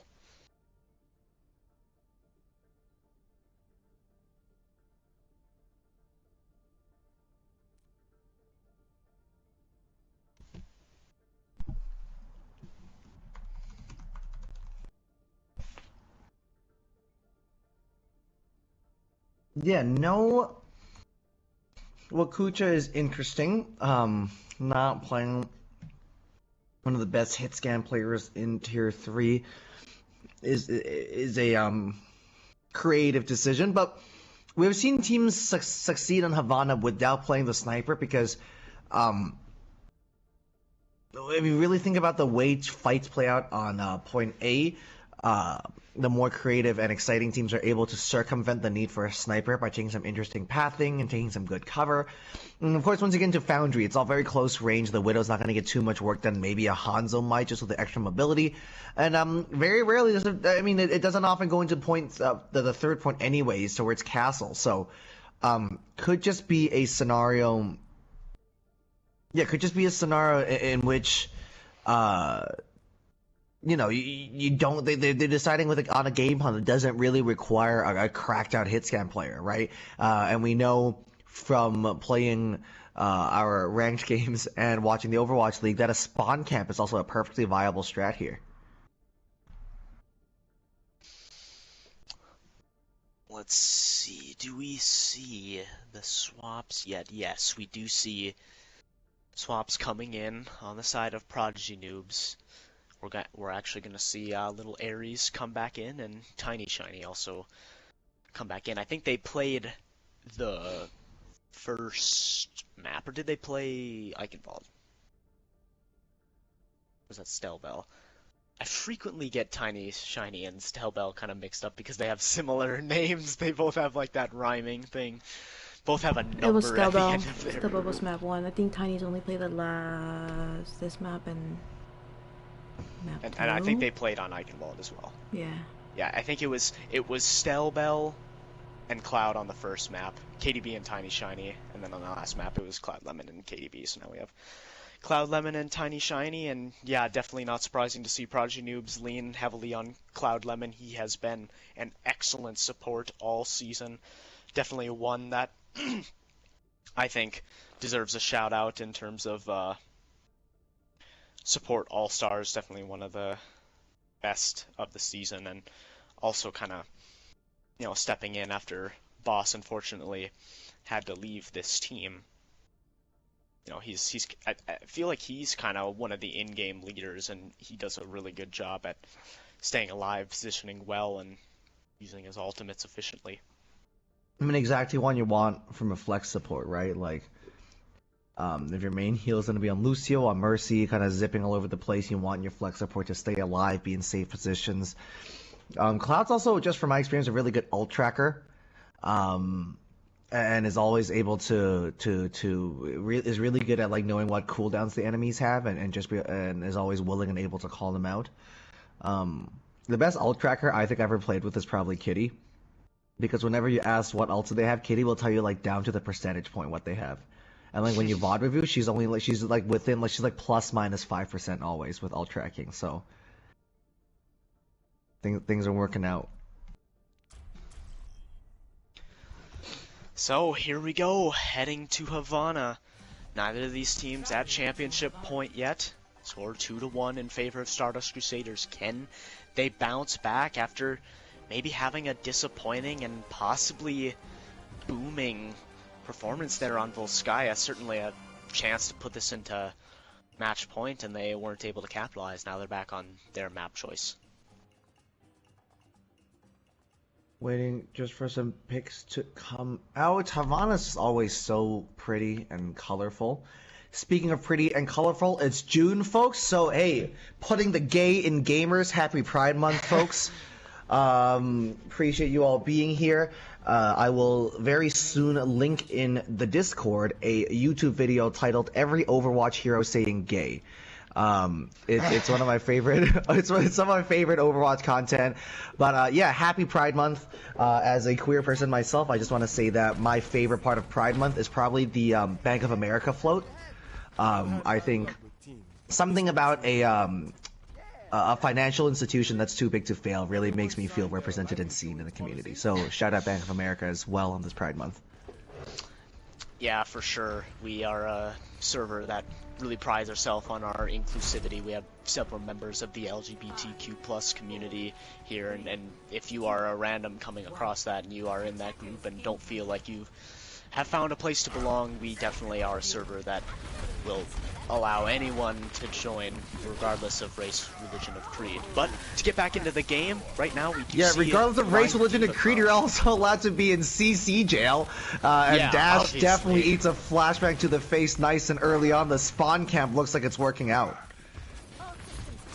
Yeah. Oh, but Ant Hopkins with the remake kill onto Cloud turn Lemon, it that's off. huge. Oh no. And that, oh, hold on though, Kaiju, Eli, and Little Aries able to get a couple of picks back in their favor, but with the spawn so close for Stardust Crusaders, I don't think it's going to be enough. Zoomsbury is going to fall out of Mac, and Little Aries also going down. And Hopkins, once again, just coming right back in and getting so much value on this diva. Yeah, the spawn cam works very briefly, but you can't really afford to give up picks there because spawn camping by definition gives you absolutely no space to work with as far as respawns go, and now we're within one fight territory here at the end of Streets. Little Aries using the Blizzard. Eli! Oh no, Eli gets pinned by Richard. No high noon available, and Richard hitting the Shatter, but will get taken down by Mexiguay. A good immortality field from Tiny Shiny. Picks this team fight still up for grabs. There's the Blizzard coming out from Urati. Zoomsbury trying to survive. Gets one with the mech kill and able to get back into the mech. One with self-destruct, excuse me. But Ant Hopkins is back. He will choose not to use the self-destruct himself. That self-destruct wasn't a Zoom's kill. That self-destruct was the Cloud kill. Because Dash was perfectly positioned behind the cart, was perfectly safe, was going for the flashbang stun to deny the remake, and Cloud there, just a cheeky little L2 on the boop here. Absolutely fantastic work coming out there on Lucio. That's exactly what Lucio is for. Oh, that's brutal. Booped right into a nuclear explosive there. It's pretty rough. Ouch. So now here we go. Ant Hopkins still has his self-destruct online. A lot of ults still online here for Stardust Crusaders. There's the wall to block off Tiny Shiny's amplification matrix. Here comes Ant Hopkins throwing in the Diva Bomb. It only takes out the immortality field from Tiny Shiny. Good job from Tiny Shiny to get that out, but the picks are going in favor of Stardust Crusaders. Mexiguaya unfortunately not able to get really any value from their Shatter. And this does look like it's going to be point A being captured by Stardust Crusaders. Alright, so 4 big ultimates coming online on the attacking team here. Stardust Crusaders looking pretty healthy here. The Shatter, as you know, when Richard lands them, always pays off. Dash with the Deadeye as well. Deadeye's not always the greatest ultimate, but we've seen them be extremely effective today. And then both support ultimates online as well. Deadeye being used nice and early on here. That wall is going to get broken, but not finding anybody here. The pin is going to come out as well. Beat committed from both sides. Eli! That's huge. Dash wasn't able to find anything with his either. Whoa! And Richard using the Shatter. I don't know if that's advantageous, but the respawns are coming back. Immortality field out from Insane, but Little Aries throwing in the Blizzard. Richard is just not having a good time right now. Little Aries finding 2 picks onto both of the tanks, even taking out Insane too. For good measure, Dash able to get that trade, but that will still be Prodigy Noobs getting the stabilization here on point B. Blizzard's a silly ability that I have many problems with. It is certainly. You hear the 动住不许走 and you're like, oh, I can't have fun, can I? Imagine speaking Chinese. That's so cringe. Couldn't be me. Alright, pushing up onto this high ground now. Big Ant Matrix coming out here. The beat is still online from Magdragon, who never really engaged that over the last fight. And Uravity with a Blizzard of their own as well. We'll see. We have not seen any of these divas really come up with any eats. Perhaps Zoomsbury can find it, but ooh, throws the Diva Bomb, but it goes up onto the top shelf. That's unfortunate. Good Blizzard from Uravity, but a nice immortality field also from Tiny Shiny. There's a good wall from Uravity trying to wall off Zoomsbury. Zoomsbury does get frozen, but great peel. There's the Diva Bomb, and it finds 3! Amazing! Dash getting stunned out of his high noon by Kaiju Eli, but I don't think that's going to be enough. Zoomsbury the only one here. And Hopkins once again coming up with an amazing play. I have some things to say about that, Kirby. Hopkins threw the bomb out. Aries tossed a wall up on the wrong side of the bomb, Kirby. That's brutal. And Richard the Hard coming in on the flank to use the Shatter. Oh, they haven't tapped yet. Yeah, Little Aries is back, almost has that Blizzard, goes down with it, unfortunate. Immortality field out from Insane. Magdragon using the Sound Barrier for good measure, and it does look like this will be the capture onto point B for Stardust Crusaders. Cloud Lemon not able to make it, will retreat back with the team. That's brutal because I believe they committed their. I mean, on the bright side, they didn't use any ultimates, but they burnt like 15 seconds off the time bank and gave Stardust Crusaders a whole team fight's worth of ult charge. And like looking at Stardust Crusaders still don't have any ults online. They came with a very big ult deficit, and that kind of Prodigy Noobs doing a lot to turn it back around. Kaiju Eli getting a nice headshot onto a Rafferty, maybe helped by Tiny Shiny's amplification matrix. So now Stardust Crusaders going to play this little slow food wall from Little Aries. Insane trying to counteract this aggression with the amplification matrix of their own, but it doesn't look like it's really going to work out. Zoomsbury able to take out Ant Hopkins, and it does look like Magdragon's the only one here. Rafferty also trying to find some icicle shots. Kaiju Eli taking out Dash, and I think we're going to need to see a full reset coming out from Stardust Crusaders. Yeah, using the wall to wall your own team into spawn is the ultimate, hey, please don't peek mood. And they have a lot of ultimates to just keep Stardust Crusaders in this box here. They have the Deadeye, the Blizzard, one of them's going to get committed now. Zoomsbury has the Diva Bomb as well. Mexi getting chunked down so extremely low, though. And eventually that pin is going to pay off from Richard. Once again, finding the main tank kill nice and early on. Cloud Lemon was trying to save Mexi Guaya from getting taken down, but not able to, and didn't have the sound barrier for either the Blizzard from Gravity or the Diva Bomb from Ant Hopkins, so those ults get massive value. And Stardust Crusaders, they still have 3 ults coming online, including the sound barrier, which could possibly stop the Shatter or the Diva Bomb. Alright, 3 ultimates coming up online here. Dash is going to want to find a lot of value with this Deadeye, given how long the sight lines are for the time being and how desperately Prodigy teams want to be on the card. Shatter comes out finding one, but not going to be enough. Both of the Shatters get blocked there. Immortality Field out from Insane to save everyone from Zoomsbury's bomb. Dash in this room trying to use the High Noon. Very interesting, doesn't work out. Completely eaten by Zoomsbury. The payload continues to move though. Zoomsbury now contesting the point, as is the rest of the members of Prodigy Noobs, but Zoomsbury goes down. Kaiju Eli able to take out his counterpart in Dash. Teamfight still up for grabs, only 10 seconds remaining though, and Kaiju Eli coming up clutch once again like he has so many times in this playoff. Taking out Magdragon as well. Only Ant Hopkins and Insane going to be able to contest, but the Blizzard is there. And that will be the further the payload will make it, but still a solid push here on the side of Stardust Crusaders. Nobody was looking at Ares except Richard. He was trying so hard to hold his shield up. I bet he was just screaming like, please somebody get the Mei. Somebody get the Mei. Yeah, Richard was so sad. Richard was just twirling around the Mei. Just this Cuban summer, and just like this tiny little demon spawn wearing a winter coat in front of you. You ever get murdered? You ever get murdered and destroyed by someone wearing Canada Goose? It's an awful feeling, folks. But I want to point out something real quick. Dash with the Deadeye in the room, like I said, by trying to kill Zoomsbury.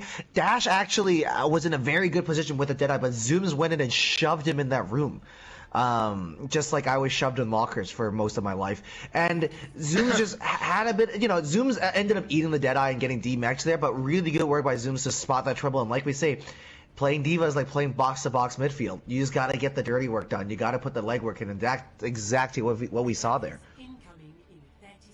Yeah, Zoomsbury, another one of Prodigy Noobs' kind of late season acquisitions, kind of their replacement for Spicy Nomi, who is no longer on the team and was looking like one of the best off tanks, in addition to Mexi Agia looking like one of the best main tanks as well. So Zoomsbury stepping up here in the finals, really wants to show that she's still a force to be reckoned with. Obviously we've seen her play DPS and support as well, but now they're mostly playing tank and certainly coming into their own.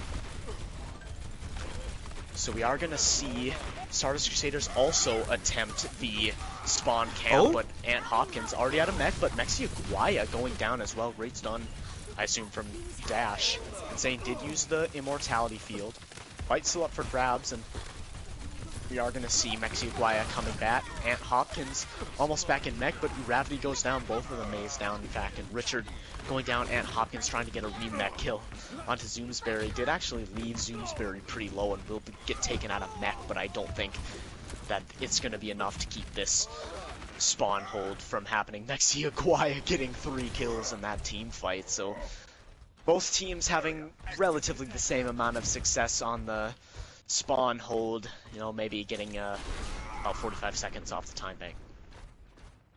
Yeah, I respect both teams trying the spawn camp, but it's not worked out here. Very early little Ares wall here is going to slow up Hopkins and not going to be able to eat that flashbang for Richard there. Could be a bit of trouble. Eli now with the Deadeye not finding anybody. The Shatter's going to find 2 though, as the counterpin sends Mexi across the map. Not quite sure what happened there. Diva Bomb being committed as well. Things are looking pretty good for Prodigy Noobs now. Little Ares coming up on the Blizzard. That could be what they use to close it out. Actually might not even need it. Insane trying to provide as much healing as he can, but will go down, and that is a good point A attack so far for Prodigy Noobs. It probably looks like they're going to capture point A. We do see Ravity kind of thinking about maybe a stall. Nope, they are going to go ahead and concede it. So 4.5 minutes on this time bank for Prodigy Noobs. They're just gonna take this high ground here with their extra time, just jostling for position for the time being, trying to set up dash, another big Deadeye, as, interesting immortality field being tossed over the wall, getting caught up in the pillar there. Not quite sure if that's actually in effective range. Yeah, no, that, unfortunately, a bit of a interesting interaction there with the, game geometry. I don't think I've ever seen that Dash before. using the high noon, but a great peel from Zoomsberry to try and use the defense matrix to stop it, and now Kaiju Eli finding the pick onto Insane. Here comes Ant Hopkins throwing in the bomb, and it finds 3! Ant Hopkins, play after play, he's finding him, he takes out Tiny Shiny too! Ant Hopkins, 5 kills! Gravity takes his 6th, but just unbelievable work from Ant Hopkins right now. Just when they needed a play, he comes through.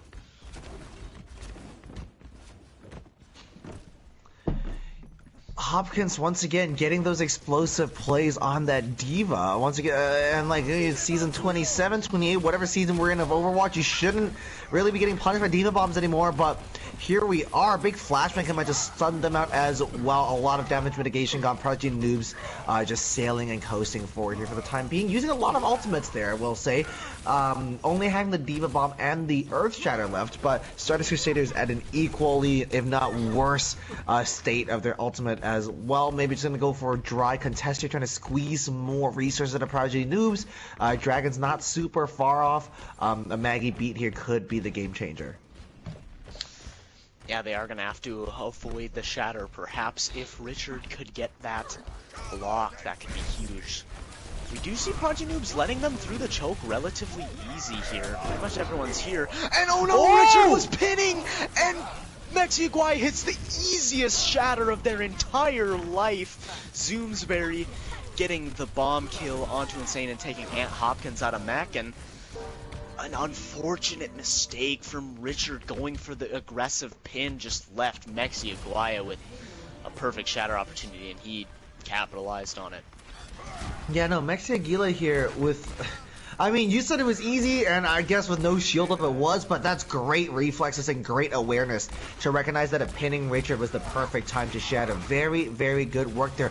3.5 minutes now to push through Castle phase and to tie up the series. Richard gets his Shattered blocked. Megdragon used the sound barrier to help them go aggressive. Insane frozen Kaiju Eli using the Deadeye. In response, Insane going to use the Immortality field, but the picks are going in favor. Megdragon somehow falls off the map. Interesting. Obviously got pinned there by Mexi Aguila. Interesting. I'd like to watch that back. So once again, Prodigy Noobs doing really good on their attacks. Stardust Crusaders coming up on some ults to possibly stabilize, but still almost 3 minutes in the time bank for Prodigy. Both of the amplification matrix being traded down.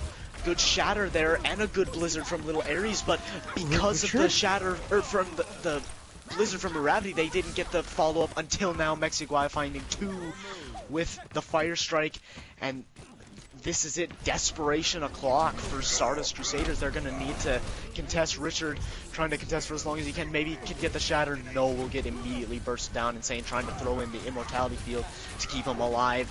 Here comes Ant Hopkins on the Winston. Can he find any sort of picks? Dash back on the Ashe. Can he find any headshots? Getting a little too close to little Ares. Has to be careful. Kaiju Eli finding one with the Deadeye. That's onto Dash. Not many members of Stardust Crusaders close to any of their ults. Ant Hopkins goes down. I think this is going to be this is going to be Prodigy Noobs tying up the series. Kaiju Eli does go down though, and Richard on that Wrecking Ball. Can he be able to stall for long enough? No, that is going to be it. Oh my goodness. We do see Prodigy Noobs able to tie up this series, so 2-2, folks. We are guaranteed to go to map 6 right now. Play of the game. That's rough times, if I'm gonna be real. A pretty good attack coming up from Stardust Crusaders, obviously not able to lock down the full capture, which is reasonable on Havana, but much like on Eichenwald, just unable to string together a good series of holds and fights. Just kind of always being caught up on the back foot. They never really had like an ult advantage, and not putting up a fight over an entire map, that's pretty tough. Once the spawn camp failed, they had like 1 or 2 wins, I think, tops, but mostly just like Prodigy Noobs were smooth sailing. And a big difference that we're seeing from map 1 Stardust Crusaders to now we're coming into map 5 Stardust Crusaders is that they are a lot less, attached to the hip than they used to be. We see, like, as the Deadeye comes out or, like, the Blizzard comes out, they're just scattering and hiding in different directions. Lots of self-preservation instead of, like, playing with the team and following their tank's direction to hide in, which means then once they scatter, Prodigy Noobs are just able to walk around the map and picking up one at a time. So that's something they definitely need to work on. I don't know if it's a comms issue. I don't know if it's just a discipline issue, but they just look a little bit like once the fight goes poorly, they end up hyper-focusing and tunnel visioning on whatever they're doing and able to kind of detach that and get a bigger picture focus once the chaos starts.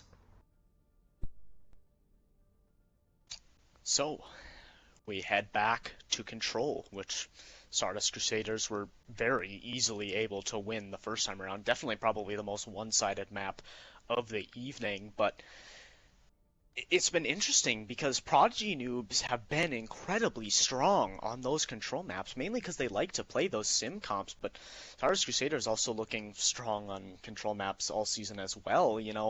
Is this now a game type that favors Stardust Crusaders because they found a way to stop sim comps from being able to be run?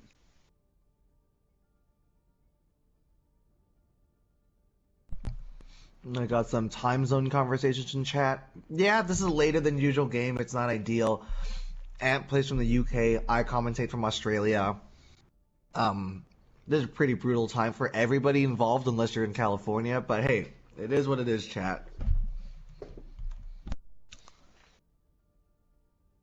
Yeah, it is unfortunate that maybe it would have been a little better it would have been a little more acceptable to have a late game be on a weekend. It is unfortunate to be here on a weekday, kind of having a late game, but I'd like to think a lot of us tend to probably go to bed at 11, 12 anyway. Some people are probably night owls. I know plenty of people here are night owls, so I think a lot of it's a people late start time, but it's also a playoff game with 12 minutes between maps, right? Like it's a grand final that could go to a map 7. Like this is going to be brutal for those of us that have bedtimes. That's true. Depending on how long this goes, I might hit the hay immediately after I finish my cast, so Just hit the hay live on air. I feel like that's the content we need. Dude, I still gotta go make noodles. I'm so hungry.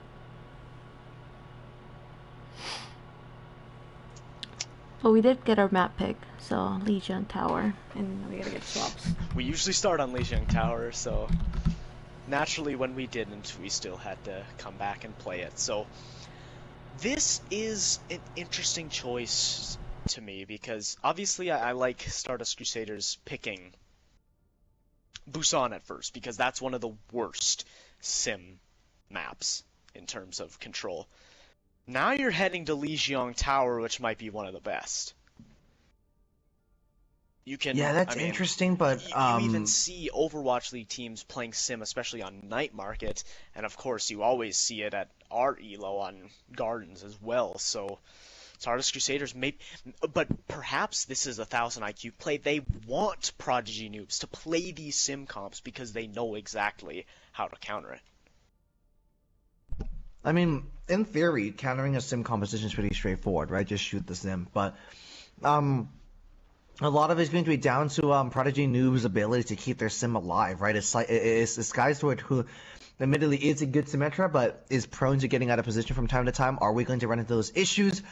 Is he going to be playing close to the main tanks? That's definitely going to be something to look into. And Stardust Crusaders, listen, they are a little boomed right now. They are a little frightened right now. But what is also 100% and definitely true is that they're ultimately still an extremely well-coached and well-drilled team. So they're picking these maps for a reason, and they have a game plan for every map that could come up tonight. So I still have a lot of faith in Stardust Crusaders to carry out a good game plan, especially on Control, where Richard's main tank and calling could be a big difference maker.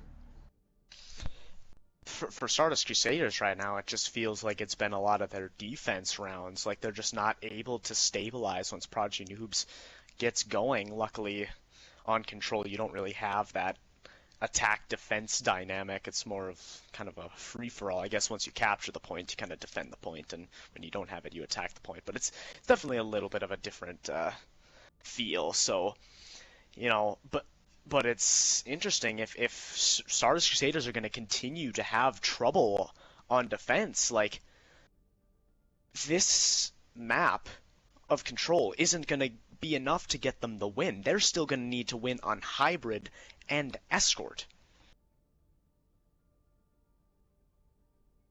Yeah, no, this is going to be tough, and at this point we're really starting to challenge and stretch our players' mental game and mental fortitude. 5 maps in is not easy. 5 maps in with such high stakes is not easy. And we're just going to keep pushing. Richard's been here all 4 maps. Hopkins, I think, have been here 3. Uravity's been in the whole time, so has Magdragon. I don't think Cloud's taken any time off either alongside Eli. So, you know, your focus, your discipline, we start to see that kind of fall apart a little bit, despite our best efforts to stay strong and stay focused. This is not, I mean, it's not the same as like running outside for 2 hours, but the high intensity and the high pace of Overwatch, it burns your brain and melts your brain cells. Your brain is going to become, you know, a little smoother as the time goes on, right? Just as smooth as AKA Pog's beautiful bald head. So it's going to be tough for these players to really focus down and be able to play a clean as game as they did on map 1. So have we seen the swaps come through? It looks like the only swap for Stardust Crusaders is going to be Sidomia coming in. I think they're going to want his they're going to want his Lucio because they like to play a lot of rush comps on those Control maps. Still waiting on Prodigy Noobs lineup.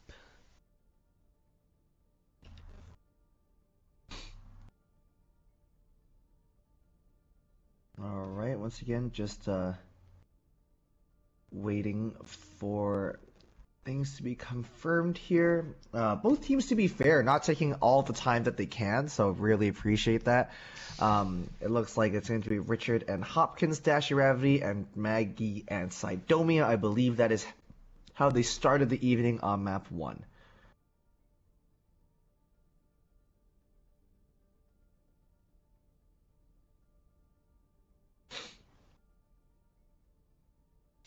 One player we have not seen for quite a bit actually is Rusha Rose for Prodigy Noobs. You know, when they were on the Tantalizers when they were still in the league, I mean, she was just dominant at points, and even on this Prodigy Noobs roster, which she joined kind of midway through the season, she's been really good, but it feels like they haven't been using her as much in the playoffs. And that could be due to Kaiju Eli and Skyzord also being incredibly good as well, but definitely something to consider. Maybe Rusha not gelling with the team as well.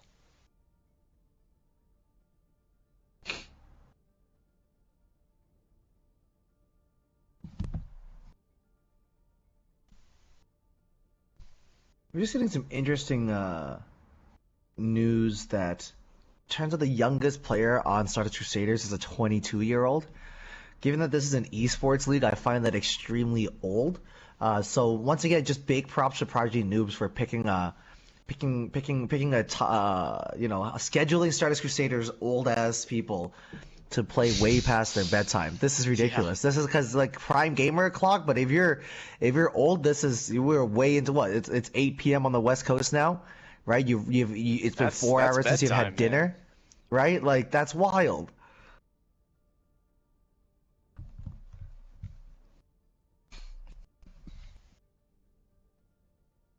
I'm Asian and I'm moisturized though, Kirby, so I don't plan on aging.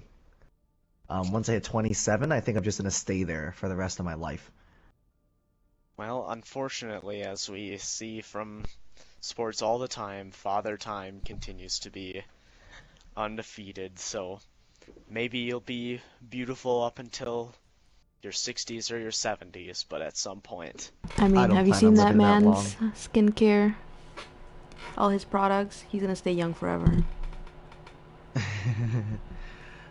I'm stressed about aging because I'm healthy and like I take good care of my body. I eat well. I work out a lot, skincare, whatever. So I feel like I'm gonna get hit by a bus at like 35. Because like healthy people die young, right? If you smoke 2 packs a day, you're hitting 95, no problem. But healthy people die young, and I feel quite healthy. I feel good about my body. I like wake up with no pain or soreness. There's gonna be something freak accident that's gonna get me. Like a wallaby attack down under or something ridiculous like that. Yeah, you might get into a boxing match with a kangaroo, or maybe the Emu War rematch will be happening. The Emu War rematch, 2028, and stop. You'll be drafted in, and you'll once again Australia will have to take an L to another group of flightless birds. Chat, for those of you that don't understand the Emu War, please go look up on YouTube Oversimplified the Emu Wars. That's probably that man does a way better job than I ever could at explaining what happened, but Kirby's very short and succinct summary is correct. Yeah, I think there was a copy pasta going around about how there's 20 million penguins in Antarctica. If they all invaded, like, I don't know, Uruguay, like, each citizen would need to fight 20 penguins. Who would win? Like, it's just like... That's a tough ask, because penguins... I feel like penguins, you think you could just punt them, right? Like, just drop kick them, but, like, they're pretty heavy.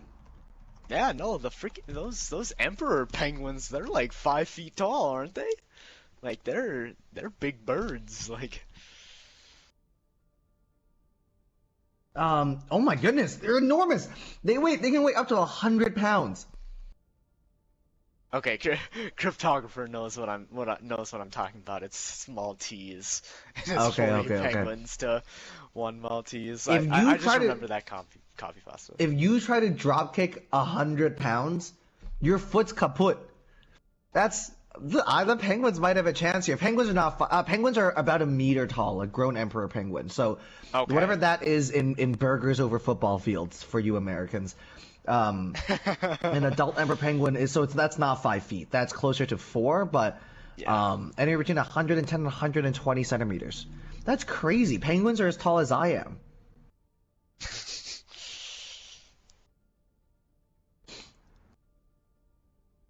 That's about 4 feet, chat. There's a little under 4 feet. So to get back to talking about that game, Prodigy Noobs bringing in Sleep Shake here. I think that's his first map since their first control. Pretty much the same team comp they had on the first control, except for Sky Zordon gonna come in, and maybe we'll see what they want to play. They might be looking to run some Pharah, especially on that Gardens. Oh, hold on. Wait a minute. Are we gonna see a Cable sighting? Huh. That's interesting to get the series tied up and then have someone play their first map of the evening. I don't think Cable is a late addition to the roster either, availability wise. No, I think they've been around the whole time. They've been around for most of the time. Yeah, wrong player icon as well was pretty rough. Yeah, this is certainly interesting. Obviously, it maybe had some sort of thing going on. Maybe that's why Prodigy Noobs had to schedule this so late, because they wanted to get Cable at least a map or two, but he wasn't going to get off of work until 10 or something. I have no idea, so we'll see how he does. He has been very good. He also kind of is similar to Little Aries. He'll kind of play a bunch of different interesting heroes, you know, like I think he did play some, like, mainly Reaper. I wouldn't be surprised if maybe we see some, like, Sim Reaper comps with Sky Zordon on the Sim. I'm interested to see. Alrighty then, would be surprised to see these teams not run the Sim, and there we go, the Insta-lock has come out. Yeah, Stardust Crusaders know exactly what they're going to run. You know they've been talking about this between maps. They lock it instantly. No mucking around here.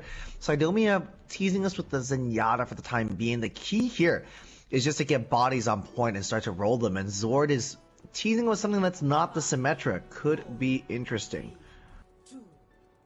Cable also looking maybe to go for the Pharah, so a little bit of a dive comp.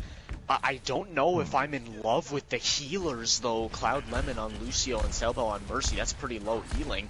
Mexiguaya getting the initial pile drive, but Uravity just there so much quicker.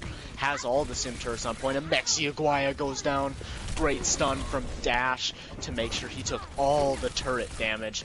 And now Stardust Crusaders with their foot on the gas right now. Cable trying to get into the backlines, maybe take out one of these supports. The other picks aren't quite going yet in favor of Stardust Crusaders, but with Sleep Shake trying to go aggressive, he will go down.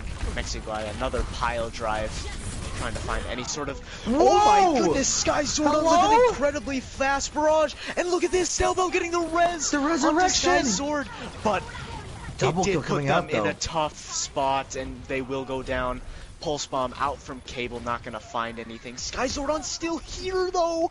And Uravity, no way! Uravity's still getting picks even from the death. Richard getting the Fire Strike kill. The ammo field's on point now. This is unbelievable. Sidomia definitely contemplating using the sound barrier to make sure that they win this fight. Couple more Shoot the bodies on turrets! the point. Shoot the turrets, please! Stelbel goes down. Mexiguaya trying to find the hicks on the wrecking balls, trying to stall Sleep Shake back on the point.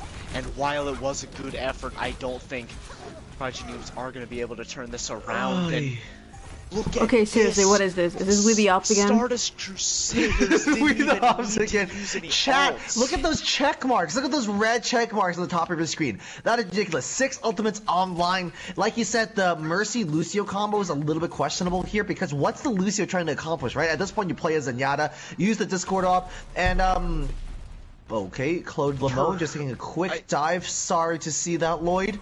I mean, we'll see if they swap off the Lucio, but no, they're not You going got to beat. because they have you got the beat. sound If you barrier. did, I will Yeah. report you. So just some of these little tiny unforced errors so far from Prodigy Noobs. You know, they got the momentum back on these last 2 maps, and they don't want to lose it here. Sky Zordon able to take out Mag Dragon right That's away, though, a and there's the goofed mines photon barrier, from chat. If I'm going to be Mexiguaya. honest, that photon barrier runs straight up and down the moat here of Lijiang Tower, unable to block any damage. That's pretty tough. We do see several ults being invested by Prodigy Noobs, though, they had to use Mines, Barrage, and the Sound Barrier in order to flip that. 52% on the board for Stardust Crusaders and 4 ultimates still in the bank. That Photon Barrier hurt me a little bit to watch as Gravity's now going to switch over onto the Reaper. Hopkins going to stay on the Diva as the bomb's online. Both support ultimates ready. All they have here on the side of Prodigy Noobs is, well, a really good direct hit onto Sidomia, but also a Stell Bell Valkyrie here to keep everybody going. The only defensive ultimate they have, but to be fair, given the mobility of this team, not really necessary, as everybody can just run away out of trouble, or they could kill their way out of trouble, because Cable and Sword on a bit of a roll for the time being. The DPS players of Prodigy Noobs have put the team on their back. Cable now with the tire online as well. Yeah, and you don't want to take these picks early because then you don't want to invest in ultimates. Well, look at this. We're already at 50% for Prodigy Noobs. They've already equalized these percentages. So now let's see. Here comes Cable using the tire. Good sound barrier from Sidomia, but Mag Dragon goes down Maggie by Mexi Guaya, and Sky Zordon with the barrage takes out Richard. And that is going to be Prodigy Noobs winning another team fight. Only Sidomia and Hopkins and Gravity on the point. Gravity going to use this time to take the tactical reset. Gravity trying to find more picks, able to take out Stell Bell, but he will go down. And here we go, final fight territory for Stardust Crusaders. It was looking so good for them at first, but had a little bit of a loss. Yeah, they started this with 52-0. With 6 ultimates online. There really is no excuse for them to be in the deficit that they currently are, and Hopkins now hoping to open this up with a big Diva Bomb to scatter the point. Cable goes down to a great dive from Gravity, and Gravity continuing to cause mayhem in this backline. Mexi Guaya goes down, Stell Bell able to get the no res tanks onto here. Sleep Shake, and Gravity gonna be using the Death Blossom as well to take out both of these supports. It does look like Stardust Crusaders are going to be able to retake the point. They did use several ults, but they are going to have a couple to their name once again, especially with the Shatter and the High Noon. Yeah, I'm a little torn on how I feel about how this next fight is going to go, because it is true that Stardust Crusaders, they do have the composition to defend, so they theoretically should be in a better position, but last time they had this plus a Symmetra plus 6 ultimates, and it just kind of like fell over and walked off the map. So not quite sure how I should be feeling about this. Richard with a big pin and missing, and the barrage on the backline is going to be gobbled up by a hungry Hopkin there. And Dash in position to try and get something with the High Noon actually isn't really able to, and Sleep Shake is gonna invest the Graviton Surge. It does get Sidomia's Sound Barrier out. Granted, it is towards the last team fights, but maybe they could have done a soft in disengage to try and get some of their teammates back. Mexi Guaya gets taken down, and now it's only up to Cloud Lemon, not able to get the Sound Barrier off. Dies with that, and now Sky Zordon coming back in on the Moira, trying to find any sort of picks that they can. Here comes Cable with the tire. Big. It only takes out one though, but Sky Zordon able to take down Dash. It's still relatively up in the air. Gravity does go down, but able to take down Sky Zordon. They actually take down each other. That is incredibly rare. And Hopkins using the Diva Bomb. Cloud Lemon did come back with the Sound Barrier. Mexi Guaya getting close to those mines. Can they take him down quickly enough? There actually is not a lot of bodies on the point for Stardust Crusaders, and here come the reinforcements, and there's the mines. Gravity coming in, screwing up the Death Blossom. Wasn't even remotely close to anyone. Blossom to clear mines, question mark? Possibly. We do see Mexi Guaya and Cable going Big down. pin. Is this the possible closing point for Stardust Crusaders, trying to find those last picks? Both of the supports still here and still relatively healthy. There's the Photon Barrier. Where is it? Photon Barrier Hold on. got cancelled. Where is it? Wait, it's over It's here. by the Mega. What? In the Whoa, other side. hello? This is bizarre. We are witnessing Tier 3 Overwatch at its finest. Richard caught in a trap. Cable does go down. And Hopkins building up another Diva Bomb. Oh, it works! The remake gets cancelled! Sleep Shake. Look at this! Sky Zordon still has this teleporter. Urati finally takes it down. He's one. That's a goes new down, but teleporter, nice I believe. From Sidomia. The Coalescence now Stell on point able as to well, get- burning everybody left, right, and center, but not able to do too much. Kirby, what are we watching? I have no Like I said, idea is this this we the fight ops? is going on. Like I said, is this we the fight ops? is going on I feel for like this is we the so ops again. long. Magdragon has the amplification matrix, is using his sleep shake, able to Another build Diva up Bomb is going to another get chucked in with a shield. bomb. Looks healthy. And Gravity goes down. Solo No. Shatter onto Mexiaguay and Sidomia with another environmental kill onto Skysword.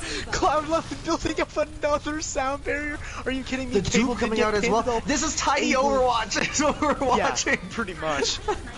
The overtime Wick is gonna burn so quickly once Prodigy Noobs gets off the points. Boy, And there Dash it is. Dash building finally up having the had enough of the duplicate. fight.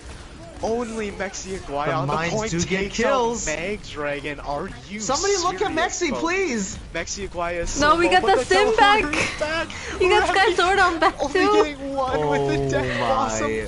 Look at all these members still coming back. And Oh Dash my. goes down. They get a pick. But Sky Zordon and Cable go down once again. This is just absurd, folks. Two people still on point. Richard building up another Mexi's shadow. Shatter back. straight into the Mexi's pillar. Look, back. see, the TP's still up. Points. The This TP's is still up. unbelievable. Look at how far this TP teleports extends. Ravi finally taking it down. Mexiaguaya goes down. Cable getting the stick onto Richard. Pulse bomb. And Oh that my. will be it, folks. That is unbelievable what we just witnessed. That was one of the longest stalls I've ever seen. Just period. Well then. Thank you for joining us in the Overwatch Oasis League. That's all we have for you tonight. Goodbye. What? Okay. Prodigy Noobs almost got themselves an opening like 2 to 3 times. Like, right, Stardust Crusaders, right, on cleanup duty. Listen, as Overwatch players ourselves, we know how dangerous cleanup duty can be. You get overextend, you get overzealous on that ball, and then all of a sudden, a Diva shows up, a McCree shows up right behind you, double taps you, and it's over. So, props to Stardust Crusaders for locking that down, and really good work on both these teams reading the script beforehand, making sure our stream team writers don't go to waste. So now both of the teams gonna go for the sim strat, and Magdragon already down from Cable. That's a lot of healing for Stardust Crusaders down, and yeah, they just cannot survive in this long fight, and that will be Prodigy Noobs channeling what they were trying to accomplish with that stall into their first team fight victory here on Night Market, and they will get the point A capture first. Alright, Stardust Crusaders, theoretically, Stardust Crusaders picked this specifically to counteract a Symmetra stat. I saw a message somewhere in a different server confirming that that is the case, that they feel specifically confident about being able to get the edge over the Sim. So we'll be interested to see how that plays out as they do destroy the teleporter very quickly.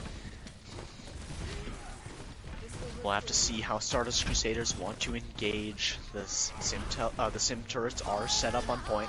Cable building up the tire. It gets taken Straight down by into fire. Gravity. Massive play. Magdragon did throw the Immortality Field a little bit too far, but with Cable going down, that's a huge opening for Stardust Crusaders. Richard trying to get the pin, but is getting burned down by this Coalescence, and he will also die to the turret. So a good start for Stardust Crusaders is slowly turning sour, as no one wants to look at these sim turrets right now. Dash also goes down to him.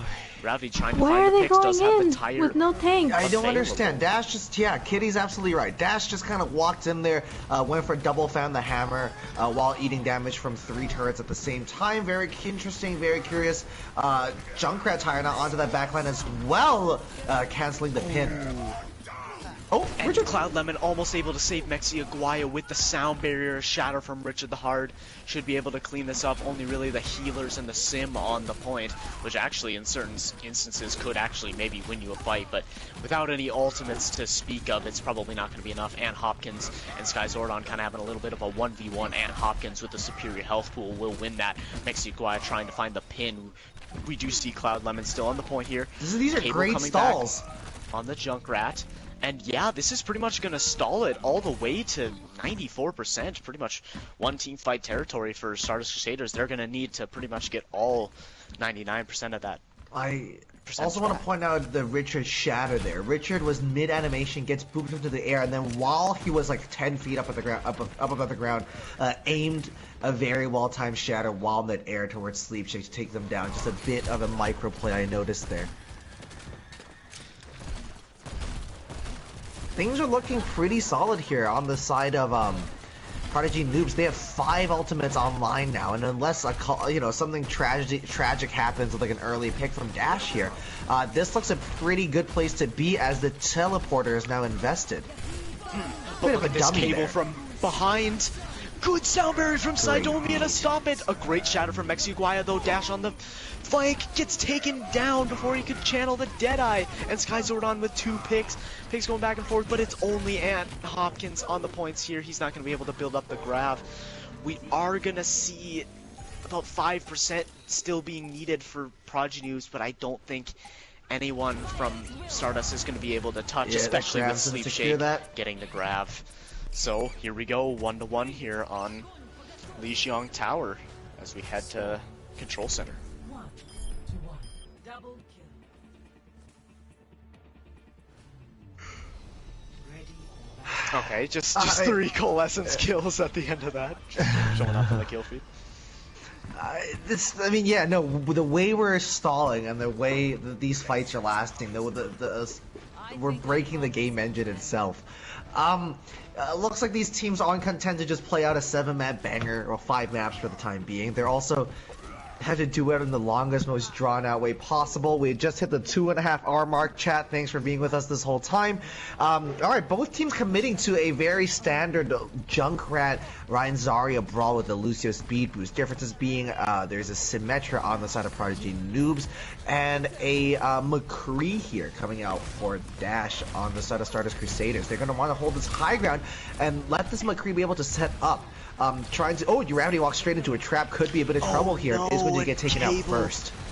Takes advantage of that, and that's so much of the damage from this comp away, and Stardust Crusaders basically have no choice but to back up, but that's a good pick from Dash. That's a lot of speed down on the side of Prodigy Noobs. They do capture the point first, and Stardust Crusaders aren't going to need to be careful. Still a lot of spam that they can take. Richard, kind of low, is going to go for the pin. Not going to really find anything, but Gravity able to take down Mexiguaya on the flank here, trying to find even more picks. Richard getting the bubble, swinging away. Sleep Shake is really high charge. Here comes Cable with the tire, but great immortality field from Magdragon.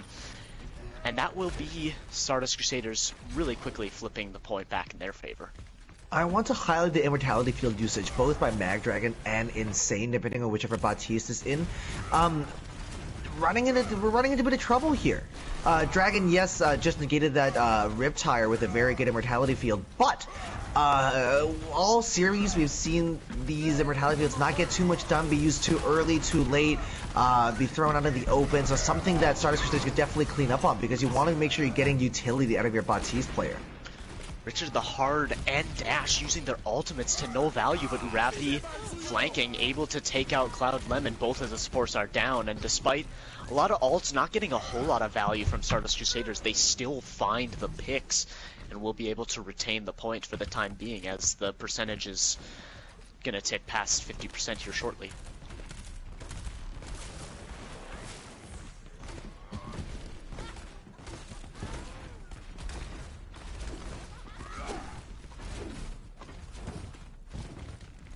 Now here we go. Prodigy Noobs gonna take the white room rotation, or the server room rotation, I guess. Stardust Crusaders there to meet them. There's the wall as we see Skyzord switch on to the Mei. Gravity trying to find something with a tire, able to take down Sleep Shake, but Cable coming in with a tire of their own, able to take down Richard, but it might be too late. The picks favoring Stardust Crusaders right now. Ant Hopkins even has the Graviton Surge ready if he needs to use it. Uses the bubble to make sure he doesn't get frozen by Sky Zordon, and forces the Icicle out using the solo grab onto Sky Zord, and the picks are going in favor of Stardust Crusaders. Still a couple members of Prodigy Noobs coming back, and a great shatter by Mexiguaya, and Richard going down. Picks slowly creeping back in favor of Prodigy Noobs, but Ant Hopkins so high charge right now as a Sleep Shake. They're gonna have to be careful. Mexiguaya is so low, and Stelbell able to get back with the Coalescence. That's exactly what they need, but Mexiguaya not able to survive. Ant Hopkins doing so well on the Zarya. That's 2 kills, and Gravity coming back with the tire takes out Cloud Lemon. I think this is going to be Stardust Crusaders winning the map. Is anyone else even going to be able to touch? No, Stardust Crusaders take that momentum that Prodigy Noobs have and snag it right from their hands as they retake the lead 3-2. Play of the game.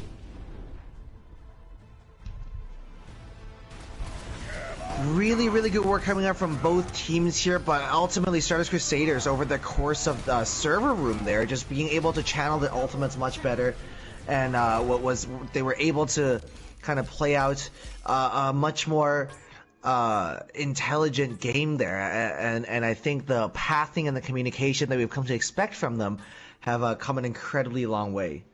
Give me 2 seconds. My phone is blowing up. I think there's an emergency happening. Fill some time, Kirby. I'll be right back. That is what I like to do best, so... yeah.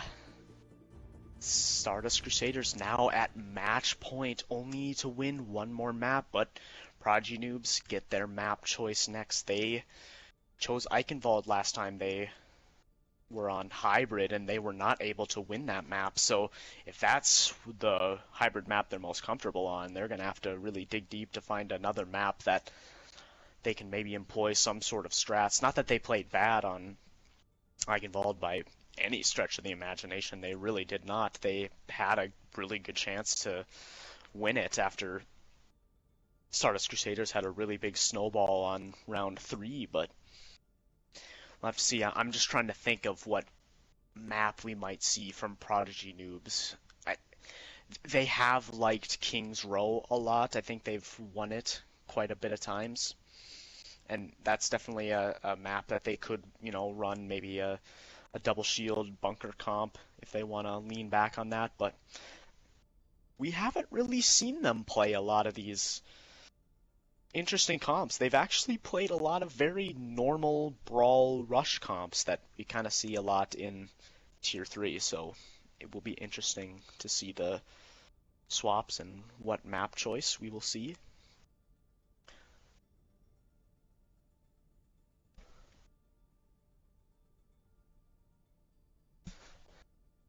Yeah, and of course we are approaching almost our third hour of game time here. The fatigue is certainly starting to set in, but at the same time, both of these teams, they want their name immortalized into the server's history. I mean, it's when all your hard work is rewarded with a championship at the end of the season, it just makes it all the better.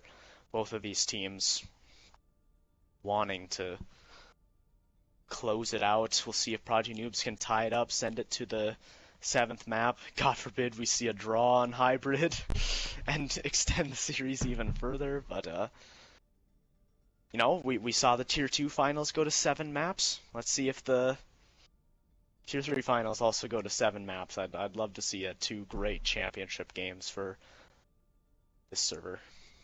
Yeah, we don't really do boring finals here in the Overwatch Oasis League, do we? Well, the first 2 seasons we had a couple of 4-0s in the Tier 3 finals. Back then it was Tier 2, but basically Tier 3 now. That was Agents of Slime in Season 1 getting the 4-0 over the undefeated passive-aggressive Raptors, and then Core getting the 4-0 over Nova in Season 2. So actually right off the bat we kind of had some blowouts. Not necessarily, though. If you watch both of those games, you would know that the maps were close. It's just that both those teams had the slight edge, and even last season in the finals, that we kind of did see, Pizza Planet were really only able to take one map, and they were down 3-0 when they took it. So we saw White Walkers were really in the driver's seat. The only close Tier 2 finals that we've had was No Quacks Required versus Corgi Core in Season 3. That was a 4-2, and No Quacks The Required... last season was a map 7 as well. Well, for Tier 2. Yeah, last season Tier 2 was a map 7. Yeah. Mm-hmm. I was referring to Tier 3. Oh, my bad. Yeah, we actually did see um, No Quacks Required actually have the lead at some point in the series, which they are currently the only team to have led in a finals that they lost. All the other times, the winning team, held the lead the entire time, and perhaps we'll see the same thing tonight. If Prodigy Noobs do end up losing, they never did hold the lead. They obviously tied it up after Havana, but never able to get that lead, and that's huge for Stardust Crusaders to start off with that 2-0 lead. I mean, just puts all the momentum, and even when Prodigy Noobs start to take it back, you have so many more chances to get it back into your favor and to continue to find ways to counter comp, and it's just always interesting. And we are going to go to King's Row. I was thinking that we were maybe going to go to King's Row. Prodigy Noobs, they have performed quite well on this map. It looks like Stardust Crusaders are going to not have any swaps, so it's unfortunate for some of these players right now. Coucha, Eldritch Arcana, and Strife only playing one map apiece so far, but obviously I'm sure they know how big they've been in the Stardust Crusaders season success, and right now I'm sure Stardust Crusaders are feeling good with this roster right now. They want to keep it going. They want to close it out here on King's Row. Let's see if they can do it. Yeah, waiting for some stalls to come out now. King's Row definitely putting Richard back in that Reinhardt driver's seat and forcing Prodigy Noobs to continue to that Reinhardt duel with what is one of the best main tanks in the league. If Zord and Cable do stay in, the Symmetra could be useful here to help with the brawl, and of course the Echo is not too bad on King's Row either. We have seen Pharah be used to great effect. Of course, Uravity's going to be able to polish off the Mei and to make use of these tiny little chokes. We know that both teams have good Junkrat players around as well, and but knowing what I know about Tier 3 Overwatch Oasis, I think we might see some Mercy Brawl on King's Row, and that's going to make me lose my mind, Kirby.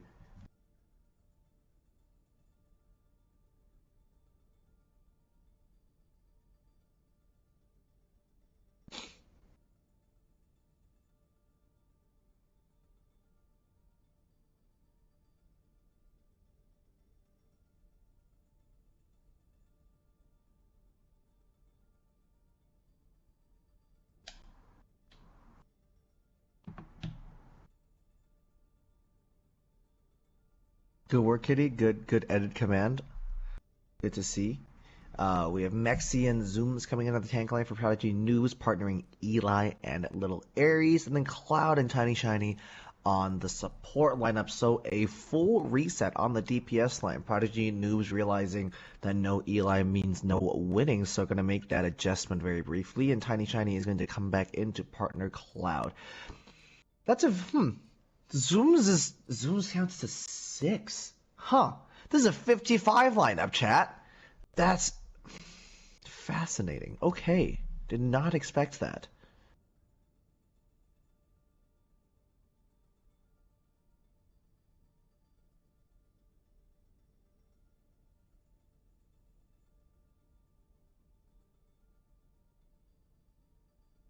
Mulkey, I respect and appreciate you cutting your coffee. It's better for your heart. It's better for your teeth. Caffeine doesn't work on me though, so I guess it's easier said than done.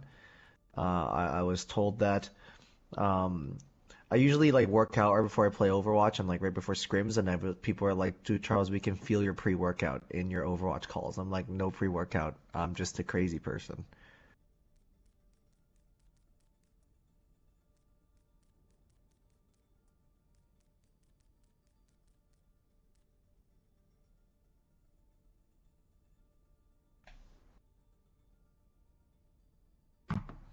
Alright, we just have some readies coming through here. I might be missing my casters and voice for the time being, but let's just keep this shift rolling. We have Stardust Crusaders giving the ready. Should be good to go very shortly now.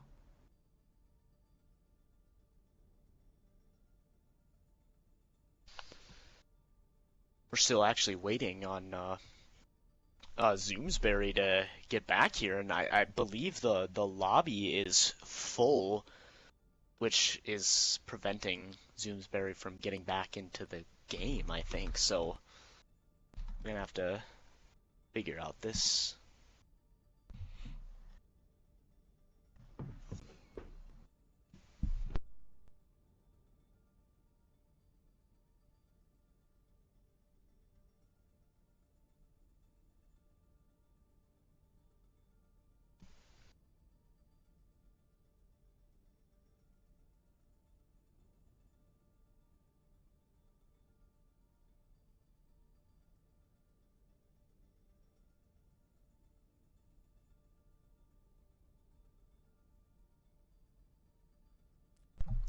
It's times like this where I wish we had sponsors.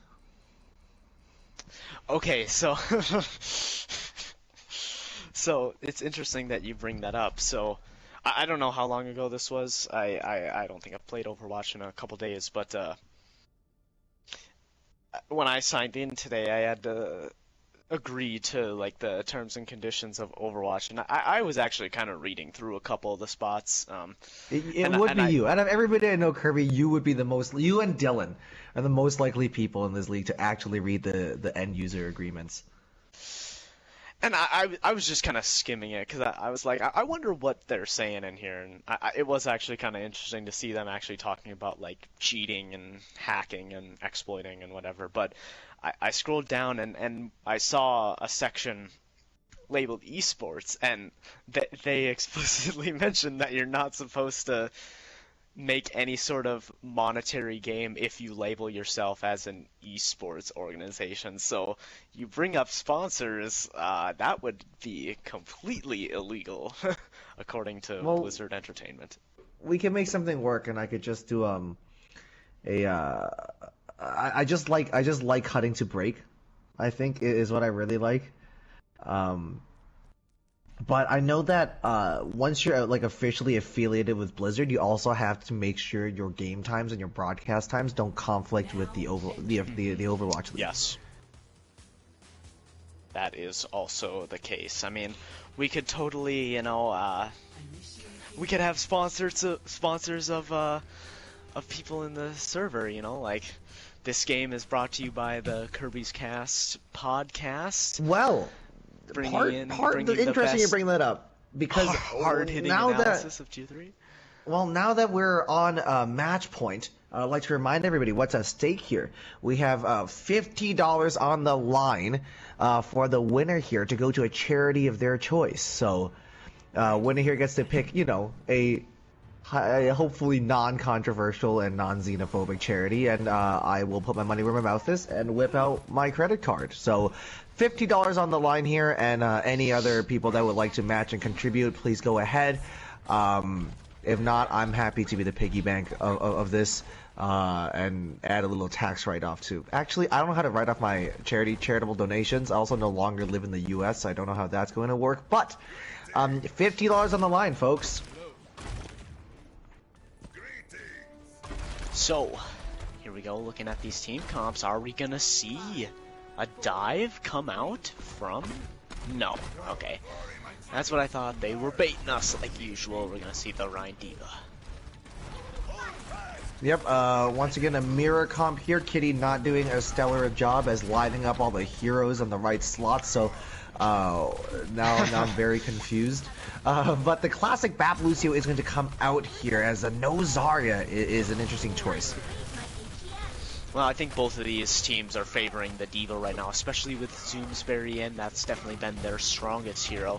There's a pretty solid wall. Immortality Field expended from Tiny Shiny as well as Mag Dragon, and Richard finds the pin onto Mexia Guaya, just barely on the outside of that Immortality Field. Zoomsbury also out of mech, so it does look like a good stabilization here from Stardust Crusaders, as they were getting pushed pretty hard. That was a good wall by Little Aries. Richard pinning in very deep, to get the support from their team, and that will be the first team fight going the way of Stardust Crusaders. Richard's pin onto Mexi there was very notable, because Richard's finally back in his, I mentioned earlier on in the series that Richard was merely making a difference with those short-range pins, and Richard was in a situation where you're just kind of looking down the barrel of the map there, but a really good wall from Uravity means that Richard all of a sudden a very, very good pin distance to work with there, and definitely took that opportunity and made it work. Both Amplification Matrix out on the side of both teams, and Kaiju Eli finding that headshot, but a great shatter on the side of Richard. They're going to combo that with the Blizzard from Uravity, and that will be another team fight here for Stardust Crusaders, and man, it's got to be a little sweat on the brow for Prodigy Noobs right now. This is not the way you would want to go out getting full health. They have a lot of ults coming up, so they'll have their chance here shortly. Yeah, 4, almost 5 ultimates online here on the side of Prodigy Noobs, but a good amount to match as well. No. And crucially, oh my goodness, Ares getting taken down there, rolling up the oregano in a pretty rough position there. The blind fire just came up for Richard, who now on a team with 3 big ultimates online. 3 ultimates that are really good at slowing down momentum and are real big tempo ultimates that I think Prodigy and Noobs are going to struggle to come up against, given that they have all these like big explosive ultimates that you dump forward to win a fight. Little Ares did initiate that team fight with the Blizzard dash from behind, able to take down Tiny Shiny, but Kaiju Eli coming up clutch once again, finds 2, but Ant Hopkins finds that kill onto Eli, but Zoomsbury with 2. I wonder what happened to Richard's shield. It must have gotten broken just in time for Zoomsbury's self-destruct to get value, and I think this is going to be Prodigy Noobs able to avoid the full hole and are going to be able to capture point A. So really good work from Prodigy Noobs. Like you said, you don't want to go out being full health, and that's definitely no longer going to happen here. Very good point control here as you see Dash now switch over onto that Ashe. Maybe just to give Eli something to think about from a longer distance. No Mercy Pocket, though, means that healing is not going to be super easy to come by. Great wall coming out here and a fantastic collapse from Richard alongside Hopkins into the delete Mexi. And now, all of a sudden, Stardust Crusaders is losing point A, but because they didn't stagger out, they're able to get those respawns and now hold with the man advantage at one of what is one of the hardest chokes to push through in all of Overwatch, especially if you're playing defending with a Mei here. This could be brutal for Prodigy Noobs to try to get through. Stardust Crusaders respecting the positioning of the Amplification Matrix. Yo! Both of the Blizzards Perfectly balanced as all things should be. Unbelievable! And a shatter coming out from Richard. It's huge, but Zoomsbury finding the picks. I think they actually got kind of zoned out. I'm not 100% sure by what, but very split play from Stardust Crusaders there, and a good opportunity kind of passes them by, but wow, I don't think I've ever seen simultaneous beats of the same What is ultimate. this series, chat? Kirby, I'm so confused. I mean, Oh, this is all you jeez. could ask for in a finals and more. I mean, really. So, coming up here, a lot of ults on the side of Stardust Crusaders and the shatter. Good immortality field from Magdragon to make sure Zoomsbury's self-destruct is not getting any value. Kaiju Eli gonna use the Deadeye, but good shielding. Gravity falling out of the ice block will go down to Kaiju Eli's Deadeye. Still relatively close. Richard and Mexi Guayas kind of trying to control the space here. Dash did go down though, which is unfortunate, but here comes Ant Hopkins throwing in the Diva Bomb. It will get shielded by Mexi. Cloud Lemon able to take down Sidomian with Richard getting frozen and being taken down. I think this is Prodigy Noob's fight to lose. Ant Hopkins will be the last to fall. Actually, Gravity could be the last one to contest unless Dash builds up this Bob and wants to throw Bob in. It doesn't look like they are going to do that. Now, 2.5 minutes remaining to push through Foundry, like chat mentioned. That was a lot of ultimates, but that stall and that cleanup took long enough that now 3 more are online on the side of the attacking team here. And Prodigy Noobs looking pretty healthy. As long as Ares doesn't get that Blizzard eaten again, it should be really, really effective, given that we're playing in Foundry Kings Row. The Divas are going to take a bit of a duel up on this high ground here, as Hopkins now has the Diva Bomb being close to ready as well. Richard lining up a shatter too. Kaiju Eli building up another Deadeye, only takes out the Bob, but both of the tanks were out of position. and they're taking advantage of that. Uravity with a zoning blizzard, not actually going to freeze anyone up except for Kaiju Eli, and Hopkins not able to get back into mech, and a good sound barrier from Cloud Lemon allows Prodigy Noobs to continue to go aggressive here in what looked like a near full hold. Is looking like a pretty solid time bank for Prodigy Noobs. You do see the stalls coming in, but Mexiaguaya with the shatter actually not going to find a whole lot. Sidomia able to use the sound barrier. Here comes Zoomsberry throwing in the Diva Bomb. Sidomia not able to get indoors to be able to avoid it. Immortality Field out from Magdragon, but here comes Ant Hopkins. Tiny Shiny with the Immortality Field to make sure Ant Hopkins doesn't get anything with the Diva Bomb. Good amplification. Richard with the shatter! Magdragon, but it's not going to be good. Yep, it was a good shatter by Richard. He actually almost did get booped. Oh no, Sidomia boops Cloud Lemon off. That might be the opening they need, but Sidomia does go down. Richard does as well, and that will be it. A very close call for Prodigy Noobs, but they will get the cap, and with over a minute remaining. So if they are able to get Stardust Crusaders into overtime, they will at least guarantee themselves a non-map loss.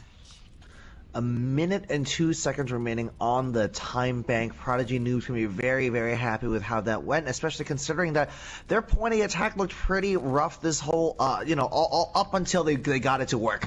It didn't look ideal. So hats off to Prodigy Noobs for that.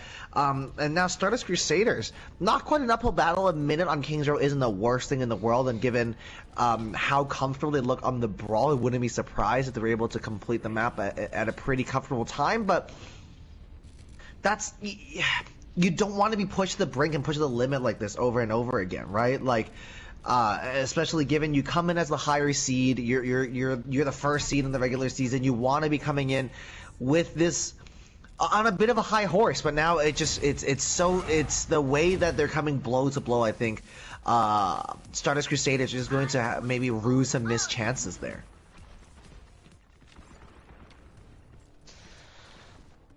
You could actually argue that that was actually Stardust Crusaders' best defense so far, honestly. Like, oh, that's brutal. Especially you're right. on point A. So, okay, here we go. Getting a little the cheesy. Statue Bastion? Okay, let's see. Let's see if Stardust Crusaders, or if Prodigy Noobs are ready for it. They get to the top of the statue. They have double shield. The Sigma shield is there. Zoomsberry trying to go up. Zoomsberry, no! Where are you going? Oh, that's not a far up! Hello? Oh no, I have so many questions. That will be a great use of the Bastion strat coming out from Dash and Gravity. Mexiaguaya goes down. Kaiju Eli was able to get one. He is still here, but will get taken down by the Fire Strike from Richard. So we know Stardust Crusaders, they will bring this out from time to time. Maybe not this specific strat, but they will do bunker strats with Bastion and double shield. You know, that is something that you have to prepare for. Do you stay on now, Kirby? That's the real question. If I'm Dash, I'm staying on until I'm forced off, right? With the Mei to create lots of chaos as well. Nobody's gonna be really looking at the Bastion. Now with the configuration tank online as well, could be absolutely enormous. Just set up a pirate ship and go forward. Now here we go. Dash gonna start using this tank configuration, trying to find the picks. Zoomsberry has to be careful, already incredibly low. Good shielding from Mexiaguaya, Immortality expended from Magdragon. Richard getting that Fire Strike kill onto Kaiju Eli. That's a massive pick, and Mexiaguaya trying to go aggressive. Maybe not the best decision, as he will be punished. And now Stardust Crusaders, they're gonna continue to go aggressive. They've got Dash on the actually no one on the payload right now. They're really trying to get these picks. Dash was actually trying to go forward, maybe get some recon kills as Bastion. So payload continues to move through point B here as Prodigy Noobs need to find a way to disrupt this pirate ship. Alright, 4.5 minutes remaining as we come through streets. I think Stardust Crusaders basically have lost no time. I'm curious to see what the defensive objective time here is on the side. Oh no, the window with the Bastion along with the Flux.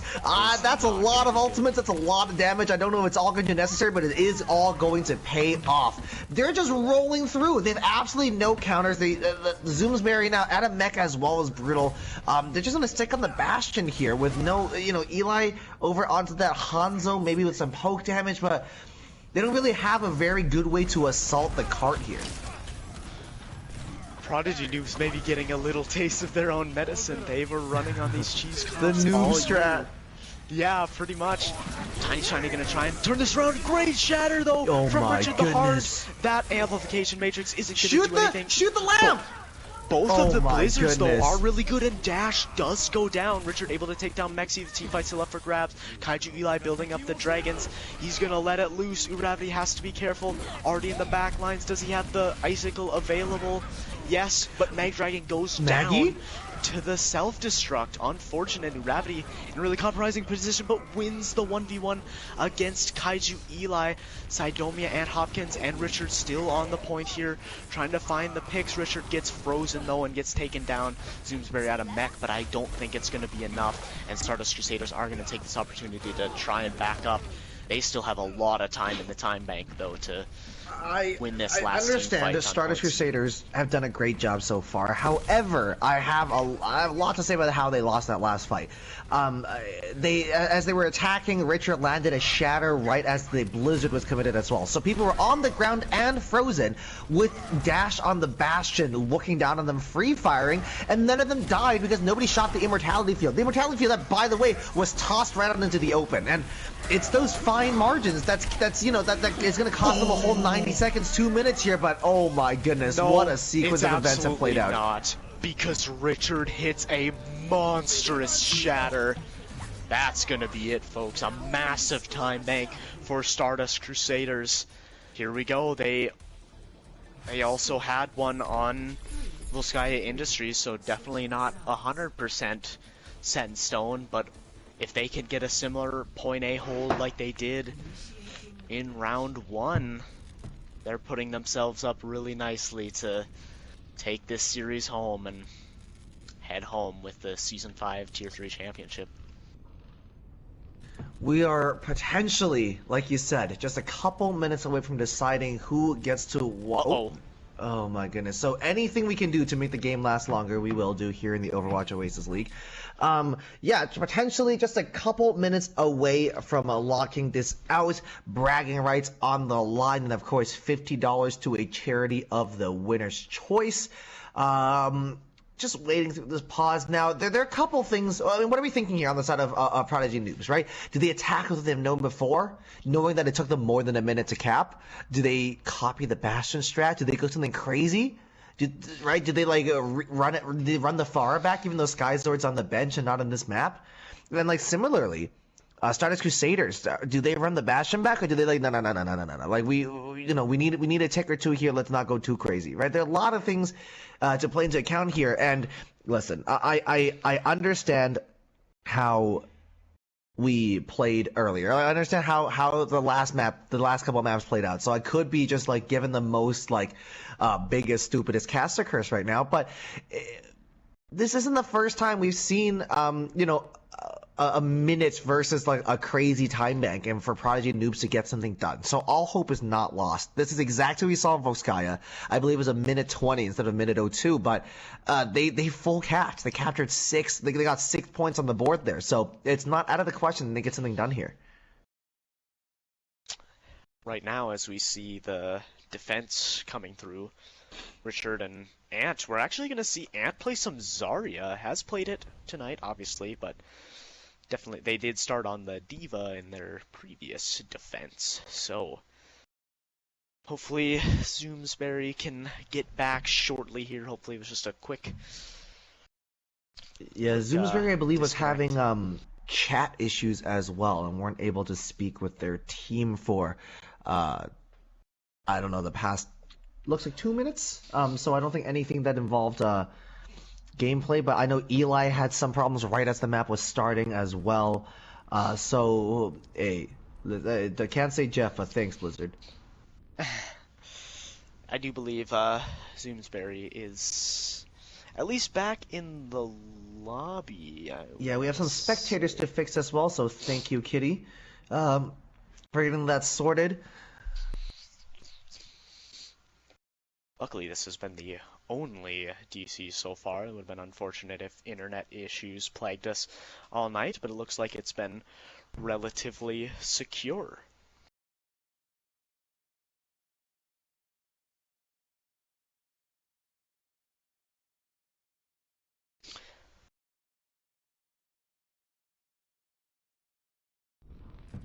So yeah, here we go. Zoomsbury back in the game. Luckily, it was right in between rounds, and they're on the attack, so pretty much no time lost or all charge lost for Prodigy Noobs. Yeah, Definitely plenty of the most time loss, ideal unfortunately. time. Yeah. yeah, for I mean, for we us. can do the math. If you spent 3 minutes DC'd and there are 80 people watching this, then you just wasted 2 hours worth of. That's 240. That's 240 minutes that we just had to toss out the window there, you know. So, pretty rough DC there.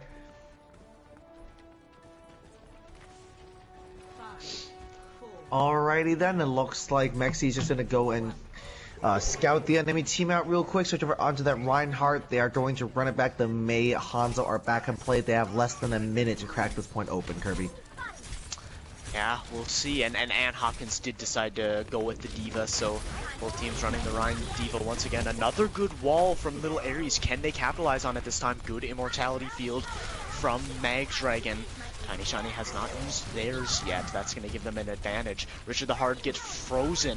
There's Tiny Shiny's immortality field, and it gets taken out by Uravity. And now a good wall from Uravity. Mexiaguaya in trouble, is incredibly low, but Ann Hopkins goes out of mech. Mexiaguaya is down. 30 seconds left for Prodigy Noobs to at least get a tick. Zoomsbury goes down. Another great immortality field from Mag Dragon, getting that back off of cooldown. And we're going to see Prodigy Noobs try to back up and get a recontest, but we'll see. Kaiju Eli on the Tracer gets stunned by Dash. No. Beautiful Can Cloud play. touch? Tiny Shiny goes down, but Cloud is the only one to touch. Ooh, Mexiaguaya taking down Dash though. Hold on. Hold the phone.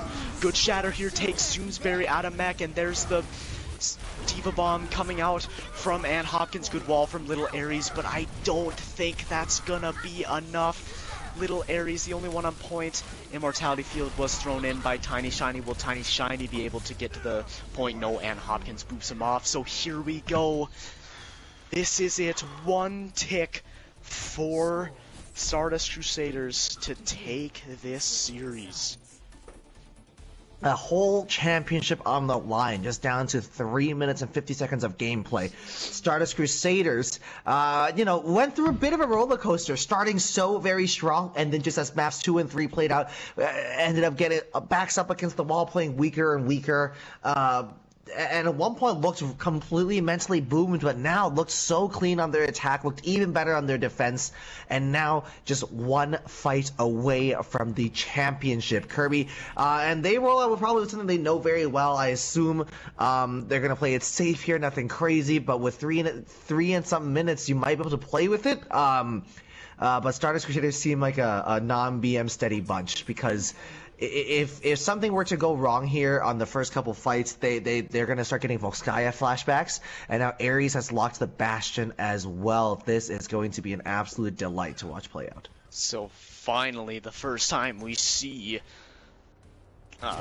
Prodigy Noobs breaking out the double shield with the Bastion, so we'll have to see. Tiny Shiny on the Bab, Cloud Lemon probably going to pocket Eli. And I think we're just going to see a tried and true comp from Stardust Crusaders. Ryan D.Va with the Junkrat, not going to go for any sort of sim, bash, and teleport strat. So we'll see. Now it's going to be up to Stardust Crusaders to get through a bunker comp. And we do see Ann Hopkins already contesting the point, forcing these members to go down to the point. Zoomsbury already caught! Didn't get the memo to go Wonderful down to pathing the whole ground. from Richard Great there to job, take their team up to yes. that high ground. Amazing job. Great wall from Uravity as well, but they still need to take down this Bastion. They can take down so much. They can do so much damage in so little time, and Richard is down. Great wall onto Mexiaguaya from Uravity. The team fight still up for grabs. Kaiju Eli on the Echo trying to find the picks, but Dash takes him down. Little Ares getting back in position, but I don't think it's going to be enough. Little Ares is down. It's only Cloud Lemon and Zoomsbury back on the point. Rez not going to go through. Zoomsbury is the only one on the point, and that's going to be it. They're going to get it done. Stardust Crusaders, they win the Season 5 championship. The stars burn bright tonight. There will be no supernova, no blow up. They are still here. They win the championship. great season for both of these teams, Prodigy Noobs, with a great effort and a couple maps here tonight. But Stardust Crusaders coming in clutch. They were one of the top seeds throughout the entire season, and they are able to get it done.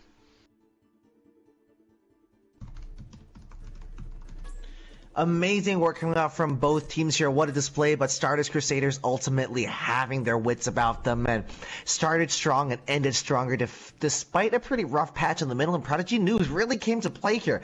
They were the lower seed, they were the underdogs. I know a lot of people, myself included, expecting a Stardust Crusaders to win very comfortably.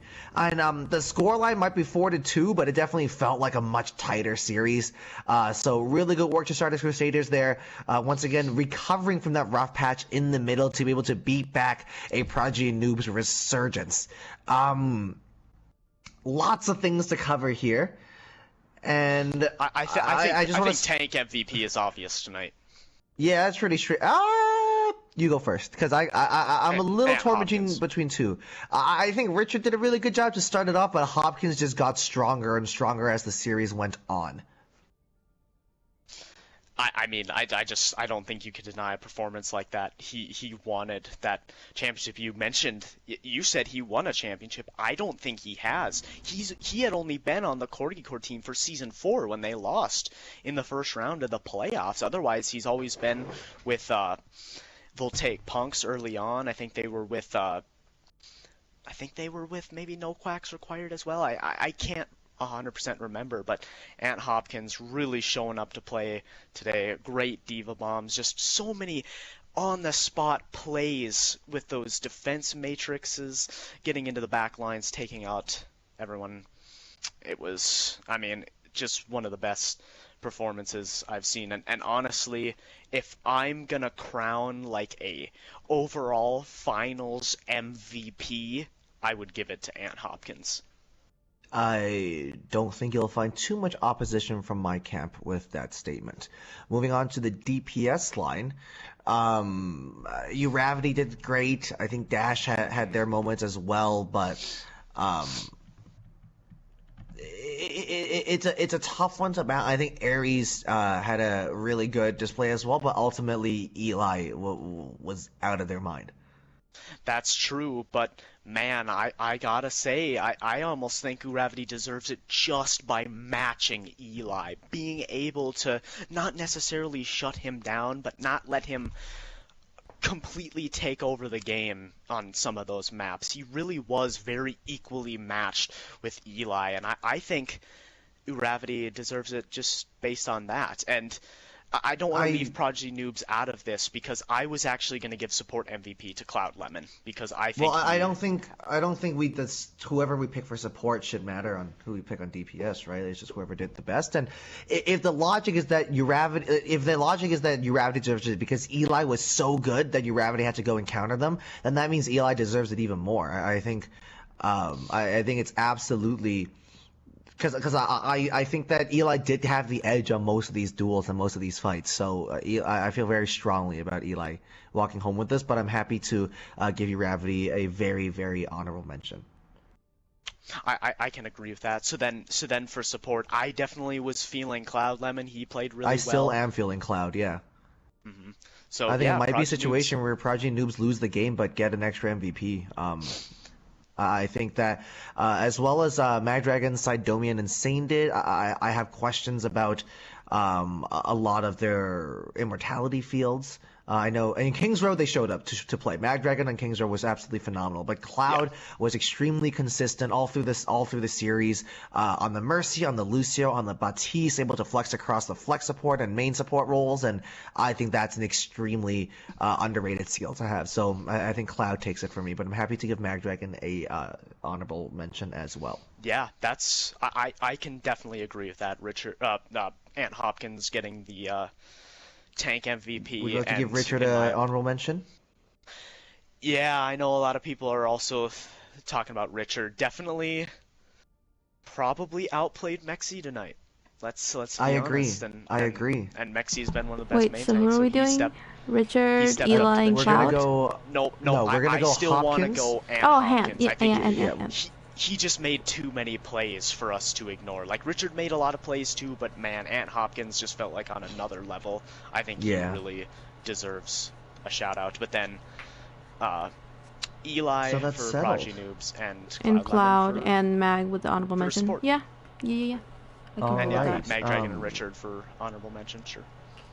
I will be unable to join for the interviews. Yeah, it's a little late there as- for interviews now. It's already Yeah, I don't know almost if it's 11 anybody p.m. is going to do interviews. I'm down to make an executive decision to only interview like the winning team, just for like 2 quick questions and then call it a night. It's up to you guys. Well, I think we should ask the teams if they want. Yeah, I got it.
Ooh, we're gonna get 3 people to interview.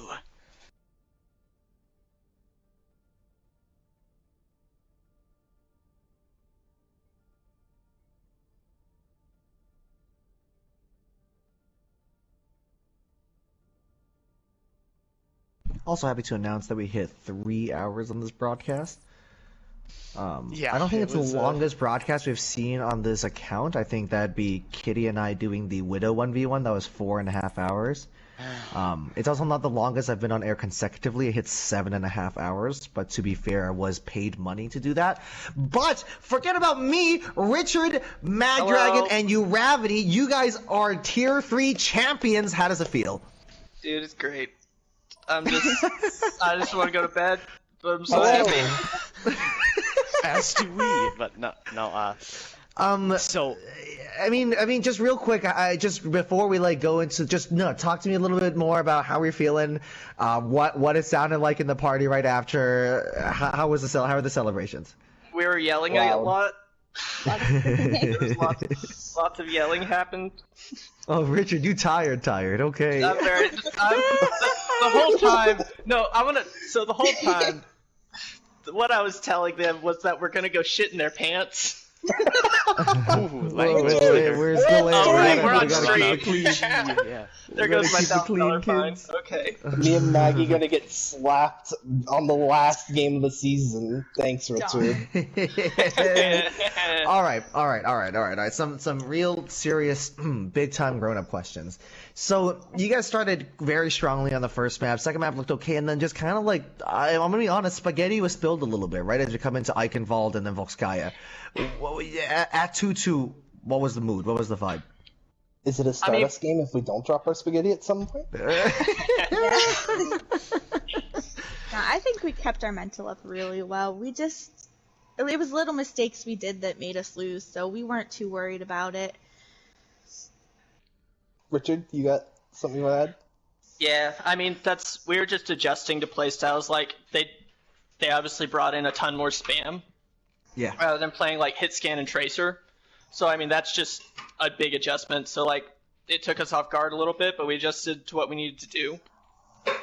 And luckily they chose a map that was kind of good for us, even to play into that. So we were happy with it. I got caught off by the far. Sorry, I got caught off by the far just a little bit there for a little bit. It was a lot to kind of juggle Eli and the McCree duel in the mid maps, as well as try to hold off the Farah. So that was from my perspective, the struggle I was having while also trying to support Richard with flashbangs. but Continue. you played a really good game. So my question for you is, what was the preparation like for Prodigy Noobs? Like, what were you looking for? Were you looking for specific players, trying to shut them down? Like, what was your process preparing for this matchup? I mean, Go for it. we knew that they were probably gonna run a lot of Pharaoh and like just spam shit. So like prepping for that. Spam we Richard. also app. Sorry, I'm tired. My filter's gone. There's no helping It is it very right now. late. It's very late. Get him out of here. But we also scrimmed like 3 tier 2 teams last week, like Yeah. running up into this. So Yes. Over the That was course of my the fault. season, just Uravity and Magdragon, you guys are, I think, going to be able to speak more on that than Richard. But who are a couple of standout guys that we behind the scenes get a lot of work done, or like with shot calling get a lot of work done that we might not be able to see here? And who's your most improved player of the season in your opinion? Honestly, I'd probably say Strife. Yeah, same. He jumped into the main tank role for us, and it's something we've not really had. And we wouldn't have got where we were if he didn't, fill in those shoes and just do his best. And he was happy to get a break at the end and get some DPS time. So we're really proud of him. Yeah, I couldn't ask for more from Strife. We asked a lot more of him than we asked from him when we brought him on at the beginning of the season, and I think he did a great job filling in that role, given he wasn't supposed to be a main tank player for us ever. So I'm super proud of him. I think he's definitely got to be our most improved player. All right, and Kirby, do you have anything before I ask my final question? Man, I usually ask about the next matchup, but there's no next matchup. So what's the plan for the off season? Well, to be honest, Hold hands. this is it for us. This team kind of was just for when my old team was taking a break and I wanted to keep playing, but I don't really have a lot of time. So we just came in kind of looking to have fun this season. We weren't really expecting to win. We wanted to, of course, but we didn't expect to get this far. And Yeah. I'm not going to be playing in Tier 3 next season, if at all. Aw. So I'm done. You will be sorely missed. I mean, one of the classic support players in the league. You've immortalized yourself within the server, especially getting another All-Star nomination this season. Very much well deserved. Sad to hear that Thank you. news, but it's awesome to see that you go out on such a high note. Yeah, I'm really happy. I'll And be following her out on that too. Lots of I'm changes, glad but that this was Go ahead. like my final. I'm glad that this was my final season in Oasis too. I really couldn't have asked for a better team to run this final like Tier 3 season with. This was a lot of fun. The whole season, all the different players we got to meet throughout the season. Like obviously we've had some roster changes and such, and being a co-captain with Maggie has honestly been like the best experience ever. She's been such a helpful spot in the leadership of the team. So I just wanted to thank Maggie on helping run the team. Thanks. Well, before you retire and never touch a PlayStation again, there is there's a $50 question to answer here. There is a prize pool, don't forget. Have we decided on a charity to donate the $50 to? oh shit. Oh, wait. Uh-oh. Richard! Oh, heck. Star I'm 3, gonna you're out. leave. You're banned. I'm leaving. Get out! That's Bye, right, Richard. get out. Thank you, Richard. I'd say we're kicking him off the team, but the team ain't gonna be around next season, so everybody's Bummer. gone. I'm gonna be honest, I was unaware of that, so we haven't decided yet. No, or I I'm so haven't. glad. I was like, hey, I'm gonna put $100 towards this, and then just nobody was informed. Yeah, I'm sorry. You just DM me. It's from my credit card, so it's nice and easy. Just DM me and I'll get it done. But yeah, decide on a team as who do you want to give this $50 to, and we'll get it done. Understood. Will do. Yes, that's All right, really then. nice. It's a really nice thing to do. Thank you, Charles, for doing Happy to something do it. generous for Yeah, I'm me. glad you guys were informed. That makes me so happy Yeah, that people were thank like, you. yeah, Charles, yeah, okay, whatever. Put your time and money towards this league. We don't care. Alrighty, then that's all I got. Kirby, do you mind if I do the sign out? Yeah, but I just Log wanted us all to off? say Yeah. congrats once again, Matt, Magdragon, and Gravity. Thanks for another great season for you guys. Always entertaining watch, for sure. I feel honored being your guys' last loss in the league. So Our only Easy loss. claps. Oh. But, We'll talk about that loss. Righty then, there you have it, folks. The championship have been called Stardust Crusaders with the core at the heart of their team. Go out on a high. We have players going left, right, and center, but the championship have come home. Stardust Crusaders take the series 4-2 against the Prodigy Noobs to lock down the championship. Your MVPs for the evening are Ant Hopkins with an honorable mention for Richard. On DPS, we have Eli with an honorable mention towards you, Gravity. And, of course, on support, your MVP is Cloud with an honorable mention for Magdragon. I am Charles Tang, joined at the desk today by Mr. Gaming Kirby and Red Hood Kitty as well. From everybody here in the league, thank you for a fantastic season. Congratulations, Stardust Crusaders. Dominant from start to finish, except for when we get to map 3 and 4 in the regular season, because if they lose, but then they win on map 5, so it's fine. Congratulations once again to the champions, the Stardust Crusaders. Thank you so much for joining us all season. We're going to take some time off, but we'll be back. And wherever you are, whatever time zone you're in, good morning, good night. We'll see you again.